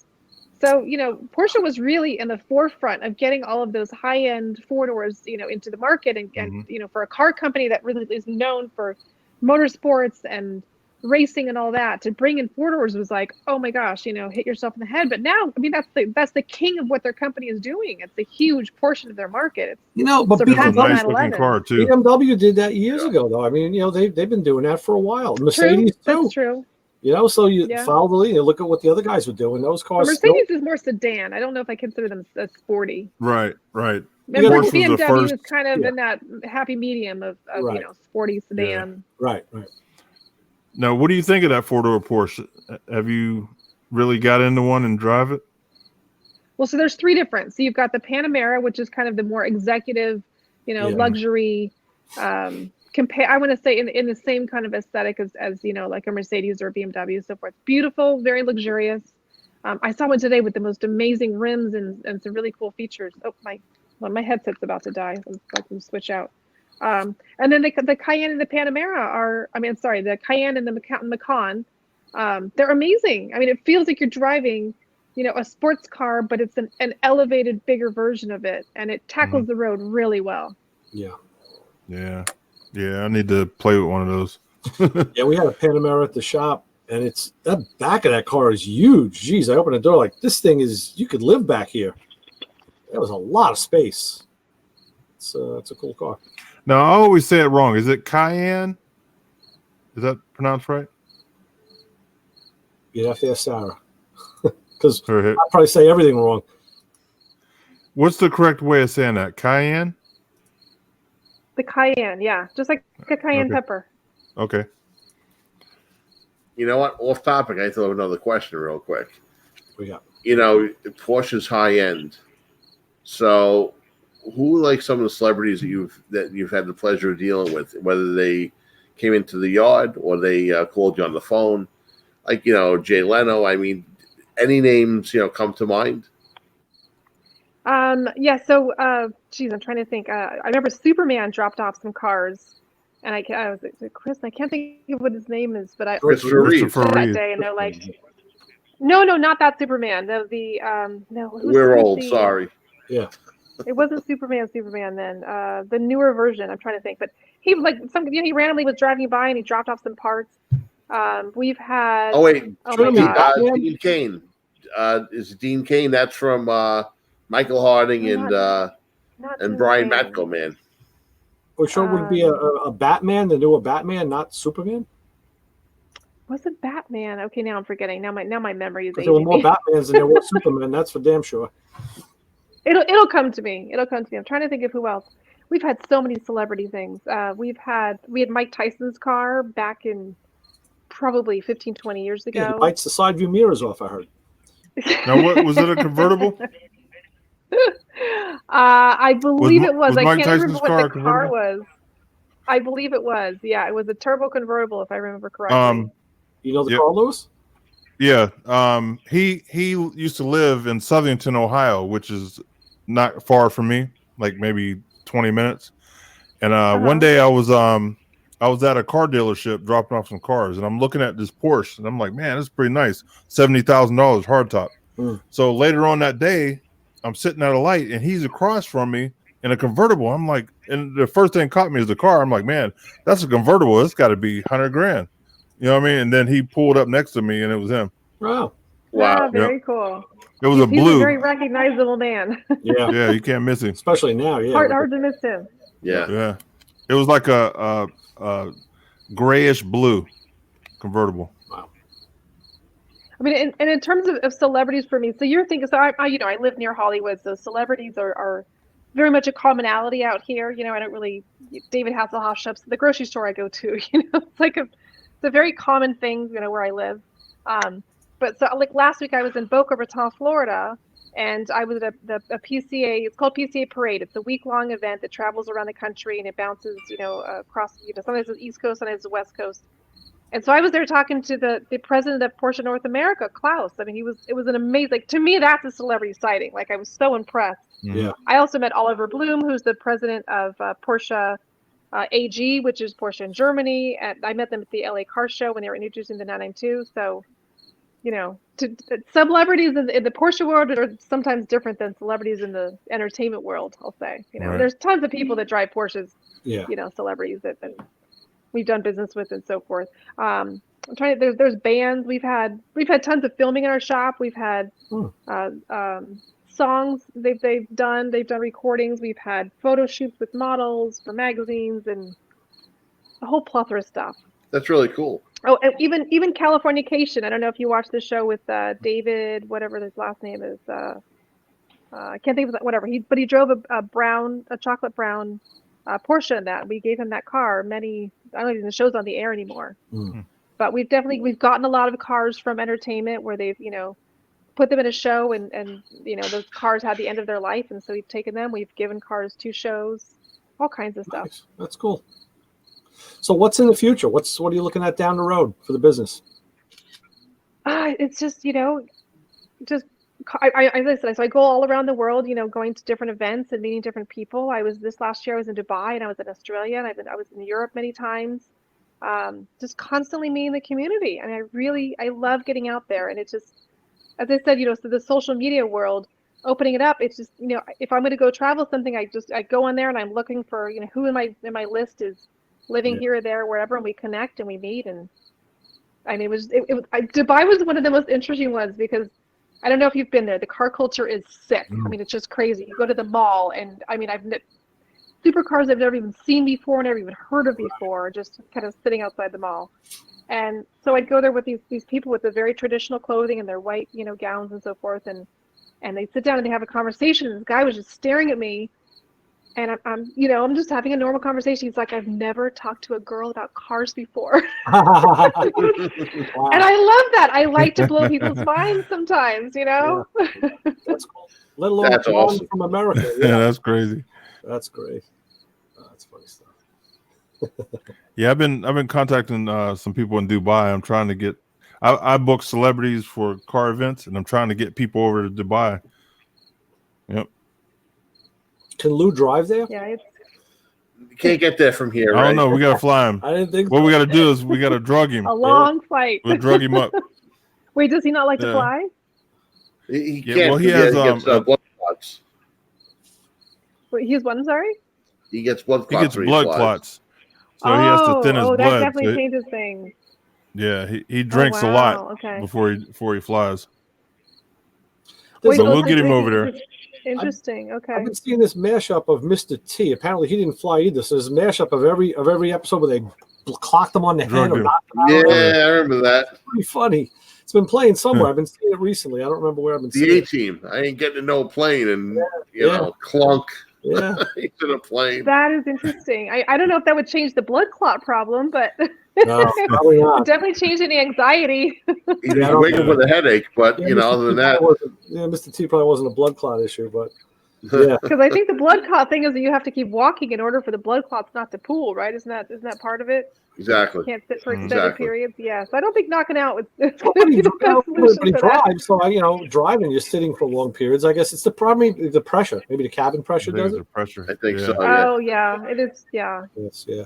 I mean, and it's crazy. There's so much radiation and all kinds of stuff that happens when you're in a plane. I mean, it's really crazy if you think about it. You've got Yeah. Wi-Fi flooding through, you've got forced air, all kinds of interesting stuff Mhm. in there. Doesn't stop me from flying though. Yeah. Yeah, I mean, you got to live your life. You have to do things. There's stuff all around us. It's Of you know, course. it's hard to know what's real and what's not, and I don't know. It gets We're tough. all on this earth Did you for see, a very what short Brian- period. Exactly. Got to do what you love. You see in the chat room, Brian put in that Mike Tyson came into his dealership to buy some cars, and they pissed him off. So he went to the Mercedes dealers and bought 27. Oh, yeah, just reading that now. It's nice to be able to do that. That's funny. 27. 27 cars. Take one for everybody. Yeah. Wow. I would just want one. Yeah, right. I know. 27. Jeez. Yeah. Maybe he's like Oprah, he's passing out to all of his friends. You get a car. You get a car. You get a car. They annoyed me. You get a car because they annoyed me. I don't know you, but you get a car too. So, You can write that off. Must be nice, right? oh yeah, right. Crazy. Well, if I had money, I'd be dangerous. Forget it. Oh yeah. Yeah, absolutely. I think Yeah. we'd all be dangerous. Yeah. Yeah, without a doubt. Without a doubt. Set my alarm. Mm.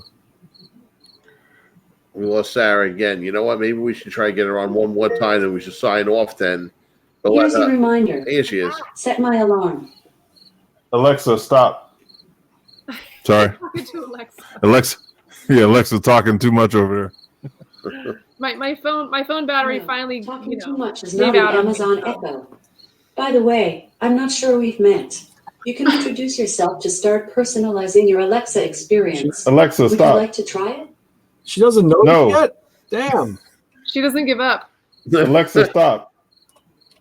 It's like I think she hears the TV. it's like talking to a cat or something, Yeah, women, you gotta.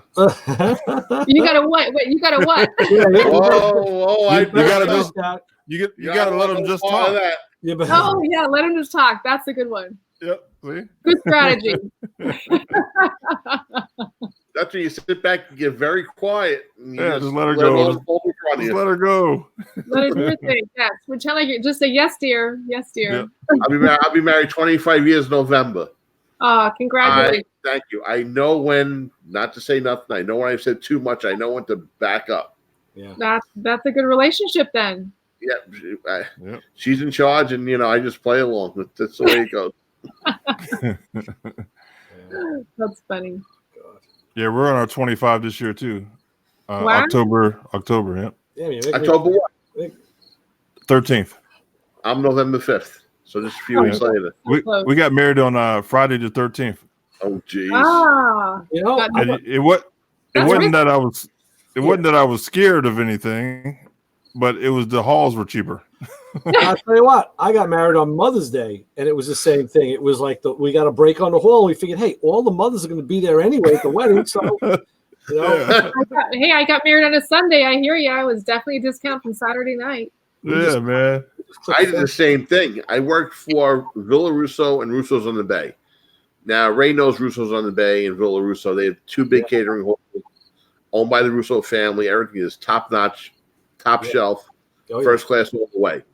So I had my wedding on a Saturday, not morning, like afternoon, like around 12, 1 o'clock. It was half the price of having a Saturday night, and the service was the same, the food was the same. Yeah. And then, Frank was so good to me. I mean, he gave me a good break on it, so I couldn't say no. And that's how we did it, I mean, if we went to like a place like El Carib or anywhere else like that, we'd pay at least double. I'm going up to a wedding this weekend. It's a barn wedding upstate New York, which is going to be cool. Yeah. I went to one this summer. It was really nice. Yep. On Saturday, yeah. It's going to be interesting. So that's cool. But yeah, we just clicked 35 years this year. Ooh. Wow, you're old. Yeah, I am. Thank you. I know, I realize that, but what are you going to do? Hey, beats the alternative, right? It's only a number. Yeah. Well, you could have gotten married at 10. See, we don't know. No, I didn't. Yeah. It's only a number, Ray. I know. Don't worry. I know. I just turned 50 last month. So Right. I'm catching up to you. Yeah, sure. I'll stay still for a while. I'll just like sit idle. Put it in neutral. Yeah, wish I could. Sounds good. Yeah, don't I talk to people about this all the time. I talk to my neighbor and friends around the same age, and I say, hey, you know what, guys our age, we've far surpassed what our parents were doing at the same age. Oh yeah. It's like they were sitting on the porch with a fedora on and a cigar and a beer and saying, get the hell off my lawn, kid. We're still swinging engines, building cars, moving furniture. Mm-hmm.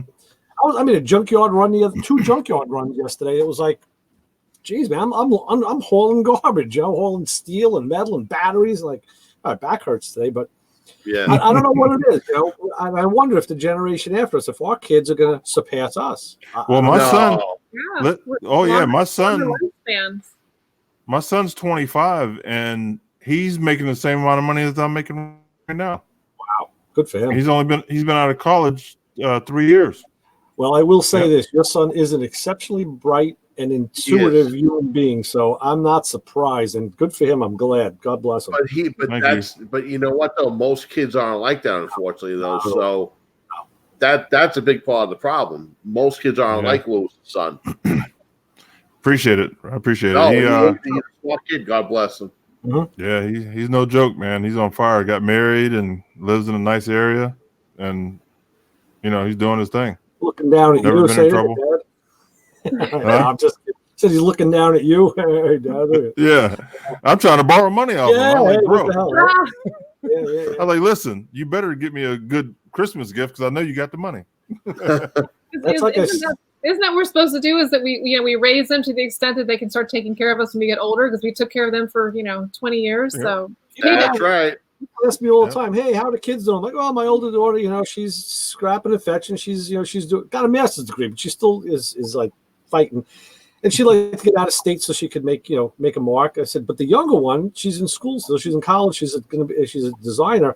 I said, she's going to be writing our ticket. She'll be flying us all over the country because she's going to be the one that's going to be nice. Yeah. It's like, it's whatever. Even my parents, they've been married 50-something years. I forget what it is, maybe 52 this year. God bless them. And yeah, I mean, like, it's not a perfect marriage. I mean, they're doing great, but they have their moments. And I always think to myself, like, you better treat mom nice, because your brain is starting to go, and your sound, your hearing's starting to go. Like, Yeah. you're gonna need somebody to take care of you. Yeah. Yep. Oh, I know that. Think about that all the time. Hey guys, I gotta jump off, but you guys can stay on. But I gotta jump off because I got an early morning. But Sarah, I really appreciate you coming on. And Thank you. Like for having me. Tori was saying, yeah, we'll get you back on. And I sent you an email. I froze up, so I don't know if you heard me, but I sent you an email of the car. It's an old school Chevy with the Porsche inside. Yeah, they were checking out the link. I didn't even see the links until a minute ago, and now I see them on the right side of my screen. So I'll check that out. Yeah. And I will get a hold of you, email sometime this week to get some information on a dash and stuff. Sure. Yeah. Louis, is it possible for you to bring Brian in when you go out, or is that you can't do that because you're? Does that work? I don't know. I'll let you know after I leave. If he pops up, that means I can. If he don't, then I know he's got some Porsche stuff to talk about. That'd be cool. All right. All right. See you guys later. Have a good night. Good night. Let's take care. Oh yeah. Oh. See excellent. That this is a great night, though. I mean, we just what's the word I'm looking for? We broadened that horizon, so to speak. Yeah, like Sarah, I was telling Tori, we had a conversation before this show on the phone, and I was explaining to him that on a radio show, the same thing happens to me. I'll get a guest. I mean, I didn't know who you were. I haven't, didn't meet you before. I said, we get guests on the radio like that, and you have very little time to do any kind of prep, sometimes none at all. I said, but that's the part of what you do. You have to be able to interview people and talk. And you made it easy. I mean, you just like, it was a gift having you on. It's like, geez, there was no work whatsoever. I definitely know how to hang with the boys after this many years. Yeah. Oh, absolutely. Yeah. Nicely done. And you know your business. And the other thing is, you know your business. You know the world that you're in, and that's part of it. I've had people on that are, principals in their company, and I ask them questions, and they don't know the answer. I'm like, dude, who do you got to ask? It's like, it's your place, right? And there he is. Hey, Macro Man Brian. There's Brian McKenna. Hey, guys. Brian, how you doing? Are you? You guys doing a good show. I really enjoy talking. Not too many people get into the world of talking on Porsches and so forth. So in my world, that's a daily occurrence. Yeah, I really miss it. I worked at a dealer for 23 years. I worked on them. Which dealer? Tischer, Porsche, Audi, BMW out here in Silver Spring, Maryland. And like I said, I miss the car. I don't miss the people. That's a strange bunch of group. Like I said, dealing with those guys, I always got aggravated because they wanted to take basically a race car and try to make it better. And, at that time, they just really don't have the aftermarket parts, so unless you did something with the Porsche Motorsports or whatever, but they always wanted to try to re-engineer the car. So I had to fix a lot of stuff. They get in there and mess it up. It was ship your cars and all kinds of crazy stuff, and it was crazy. And I used to we had the training up in I can't remember, what is that, Mau? What's that up there by the Lincoln Tunnel? What's that place up there? It's in New Jersey. I used to, New Jersey. Yep. Man, I had a lot of fun with the instructors, and like I said, being around for so long, you knew a lot of people, and it's always interesting listening to somebody else that has that drive or love or passion, because you really don't see it a lot, So I like this. This was a good show. Again, really on radio show, we've had a lot of conversations over the years about. I've had people come on and they're just total OEM guys. And it could be motorcycles or cars. We have one guy who was a past host and Harley Davidson. Yes, I got to go to Harley Davidson. I got to buy Harley oil and Harley air filters. I'm like, you don't really think that they make that stuff, do you? You really think because it comes in a box with that logo it's like they don't have a refinery. It's like, come on, no, I gotta use that. Refinery. You're an idiot. Don't get it. You're a smart guy. How can you believe that? Marketing on the package. Yeah. And we have other guys, of course, go the other way. And I say, I like to kind of find the middle of the road. I always believe, because I have people ask me, I'm a big resto-mod and second day kind of guy. I love to modify things. And they'll say to me, well, don't you think, the aftermarket doesn't have all the answers? Like, no, they don't. I said, but they took the platform that the engineers started at, the engineers who built the cars.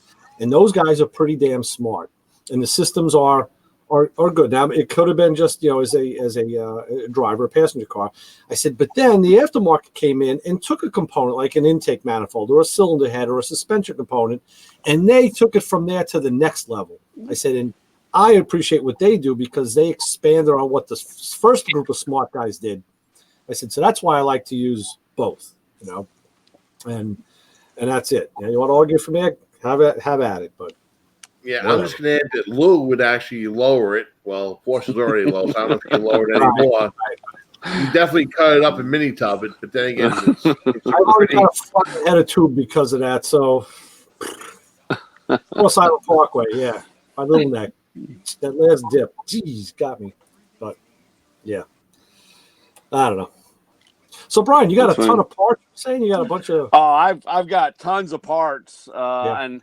I've held on.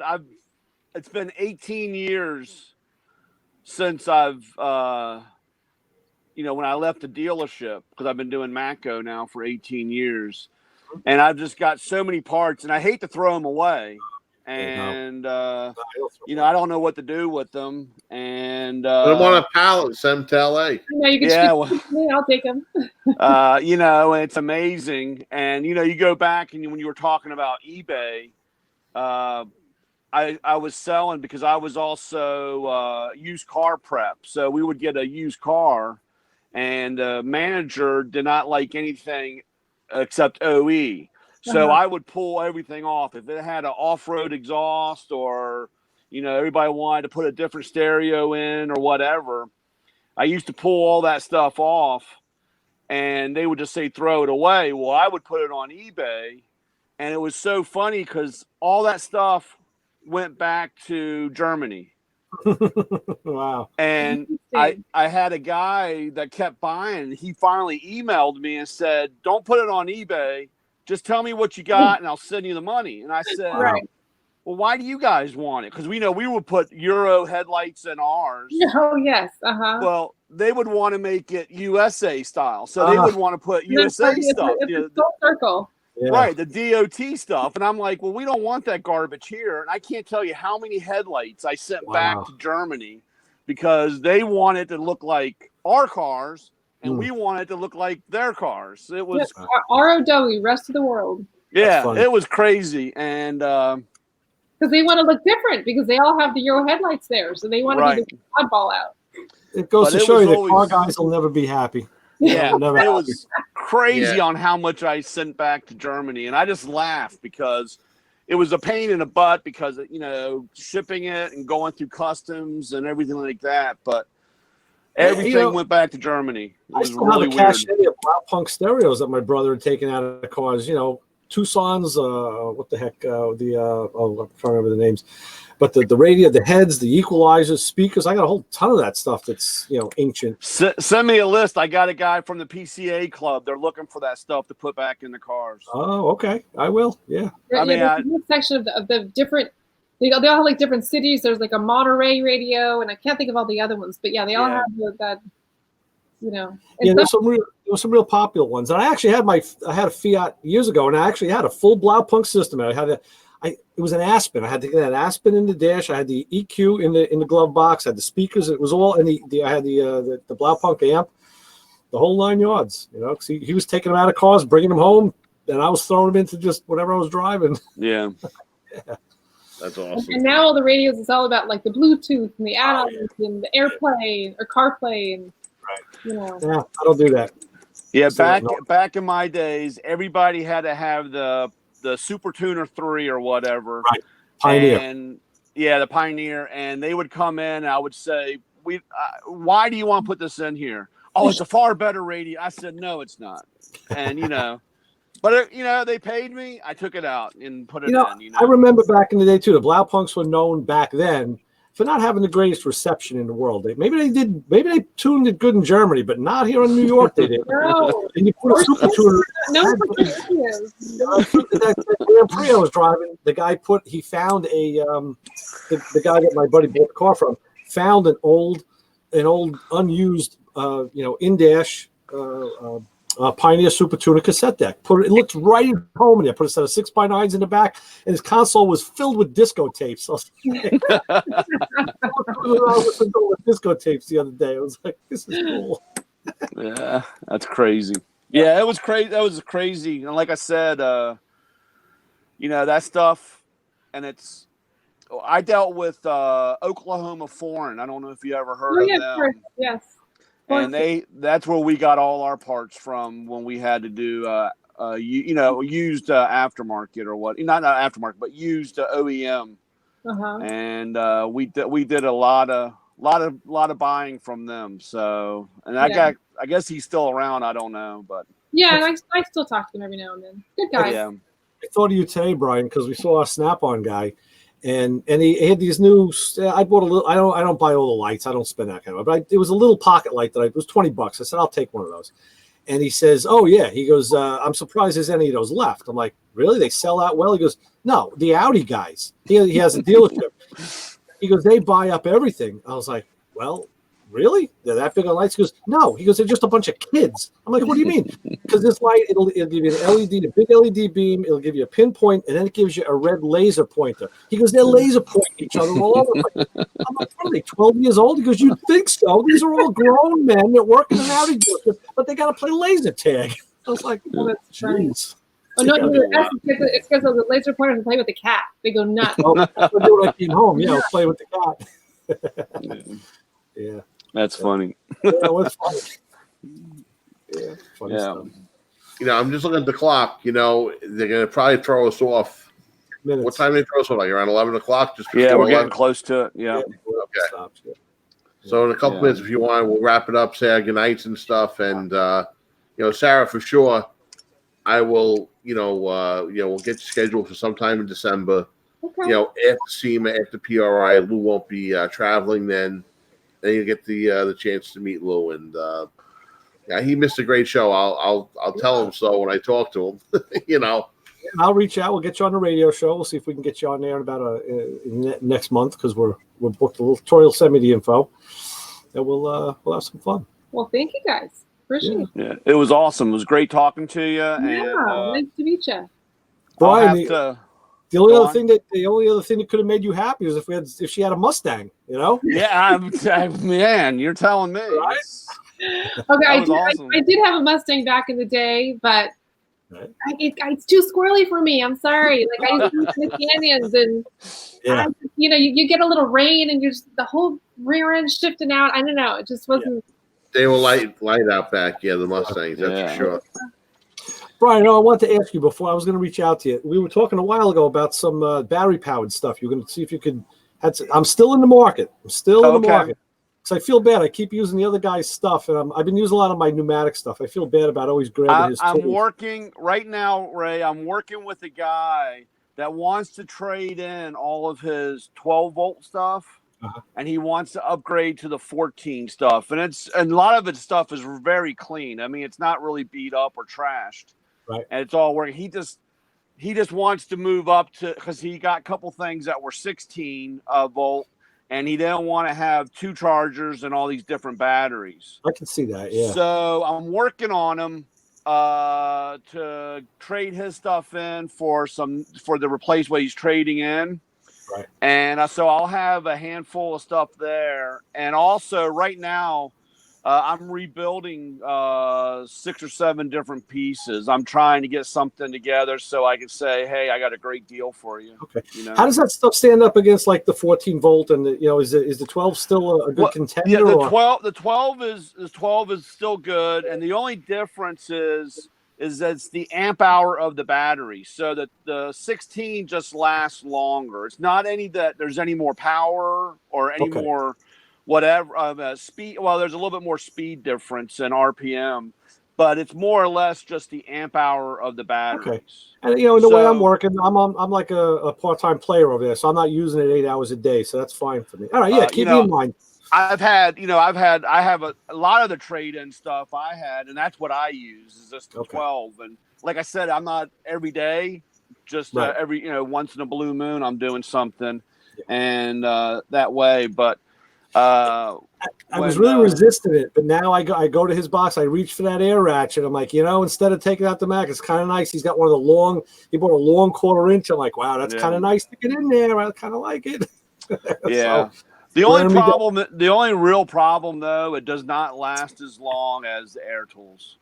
Okay, yeah, in the lifetime, you're saying. Yeah, and I've got guys, that use them every day for 12 hours straight, and they're like, man, this was like a year and a half or 2 years. Why am I rebuilding it? And it wears more. I mean, it's not like that CP ratchet that you've had in your toolbox for 30 years. I mean, I make it happen. I don't like to break the bolts loose with the battery tools. I like to still do it by hand and then just use it to run the stuff in and out. Just to take the monotony off of my wrist is basically what I'm looking for. Right. Yep. No, like I said, Ray, when I get the deal done, I'll get in touch with you. Excellent. And, I'll be standing by.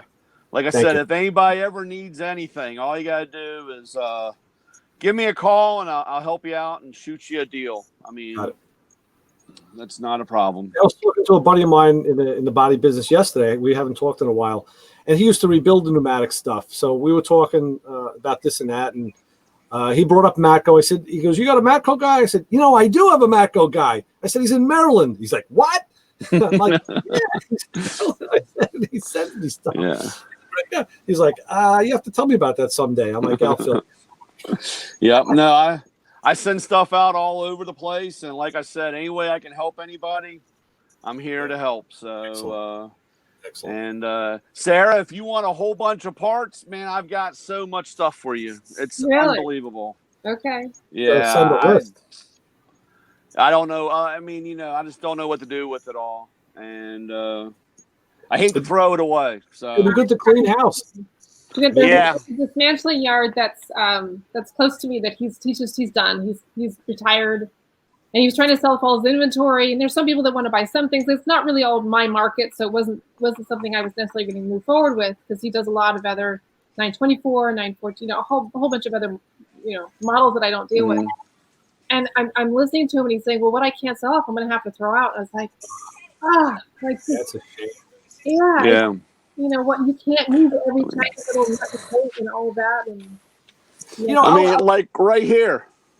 Here's an oil cooler for a 968. Yeah. Tori, you thought I was bad. I love how it's accessible too. That's funny. Ray, we're all bad. Here's a new book on how to supercharge and turbocharge. You know what that is, right? Engine. A reflector, yes. That's a reflector for a 911. Okay. Wow. 85. Looks clean too. It's nice. It's not crazy. Yeah, the plastic is nice. That's clean. Wow. See, we are nuts. We're all nuts. Did you pull these parts out just for this? No. No. Here's an oil cap for a 944. Yeah, I can tell. I wouldn't mind having what goes under it. I get the rest of it. Yeah, the rest of the motor's missing, Brian. What's going on here? I mean, I got so much stuff. Here's the idle control valve. Yeah. Damn. Sarah, you drop ship now, right, from Maryland? I should. You have it in inventory format. I can just. I wish I could have it all inventory. It's crazy. So. You gotta get one of your daughters out there and have her on a laptop and start inputting it. Well, I always thought that when I get done with the Matco stuff, I'd go back into doing, tinkering with the Porsche. I still might. I mean, like I said, I miss working on the car. I love working on the car. It's just dealing with some of these people are really crazy. Some of them are a little finicky than others. Yes, I hear you. That's a nice one. It's just like the Corvette guys, the tacos. Yeah, well, that's why the 928. That's what I called it. the Yeah, Nazi right. Corvette. You know what I'm saying? Yeah. It's true. So Very true. oh well. But I'm gonna go because you guys got to say, and like I said, Sarah, it was great. Nice to meet you. Tori, it was great seeing you again, and I'll Same talk here. to you, Ray. Okay, You guys Mike. take care. All right. Good night. Good night. Night. All right. So, Sarah, you could start by saying goodnight. Remind everybody who you are and what you do, and we'll follow your lead. Okay, I lost my light. Can you tell I'm getting darker? I look like I have a really good suntan right now. Yeah, yes. I look like typical California girl. It's all good. I am Sara Dakarmen, and I own a company called LA Dismantler, which is a Porsche dismantling yard, and we've been in business for 21 years, shipping around the world. It's funny, Brian was talking about shipping back to Germany. I always thought that was ironic that the parts are manufactured there, and I've shipped, to Germany as well as other points around the country. But yeah, you can find me on all kinds of points of social media. I'm on Facebook and Instagram and LinkedIn and all that fun stuff. And I go to a lot of events. I'll be at Pebble Beach. There's a Porsche show called Work. I was just on the other side of the coast over for a couple of things. I went to New York, tour. Yeah, I always feel like I get around. Excellent. That's, yeah. Thank you guys so much for having me on. I mean, this is really fun. I love talking car stuff.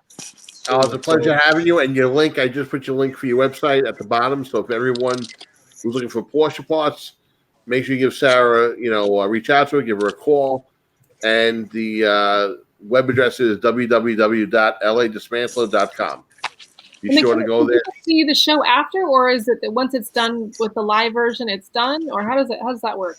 Oh no, you go back. I'll send you the link, and then you can also send it on your social media. Yeah, great. So any of your followers that missed the show, they can go back and watch it in a replay, and we'll make sure that we get it out there. We'll pick a date real soon for December, so you start promoting it ASAP on your end, and we'll do the same on our end. Okay.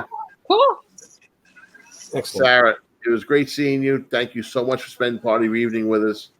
And we can't wait to do it again. It'll be a lot of fun. Very excited. You guys are a lot of fun. Right. Thank you. Have a good night, Sarah. Okay. Good night. Take care. Tori, talk to you soon. Ray, good talking to you. Have a good night. See you soon. Good night, everybody. See you next week. Bye.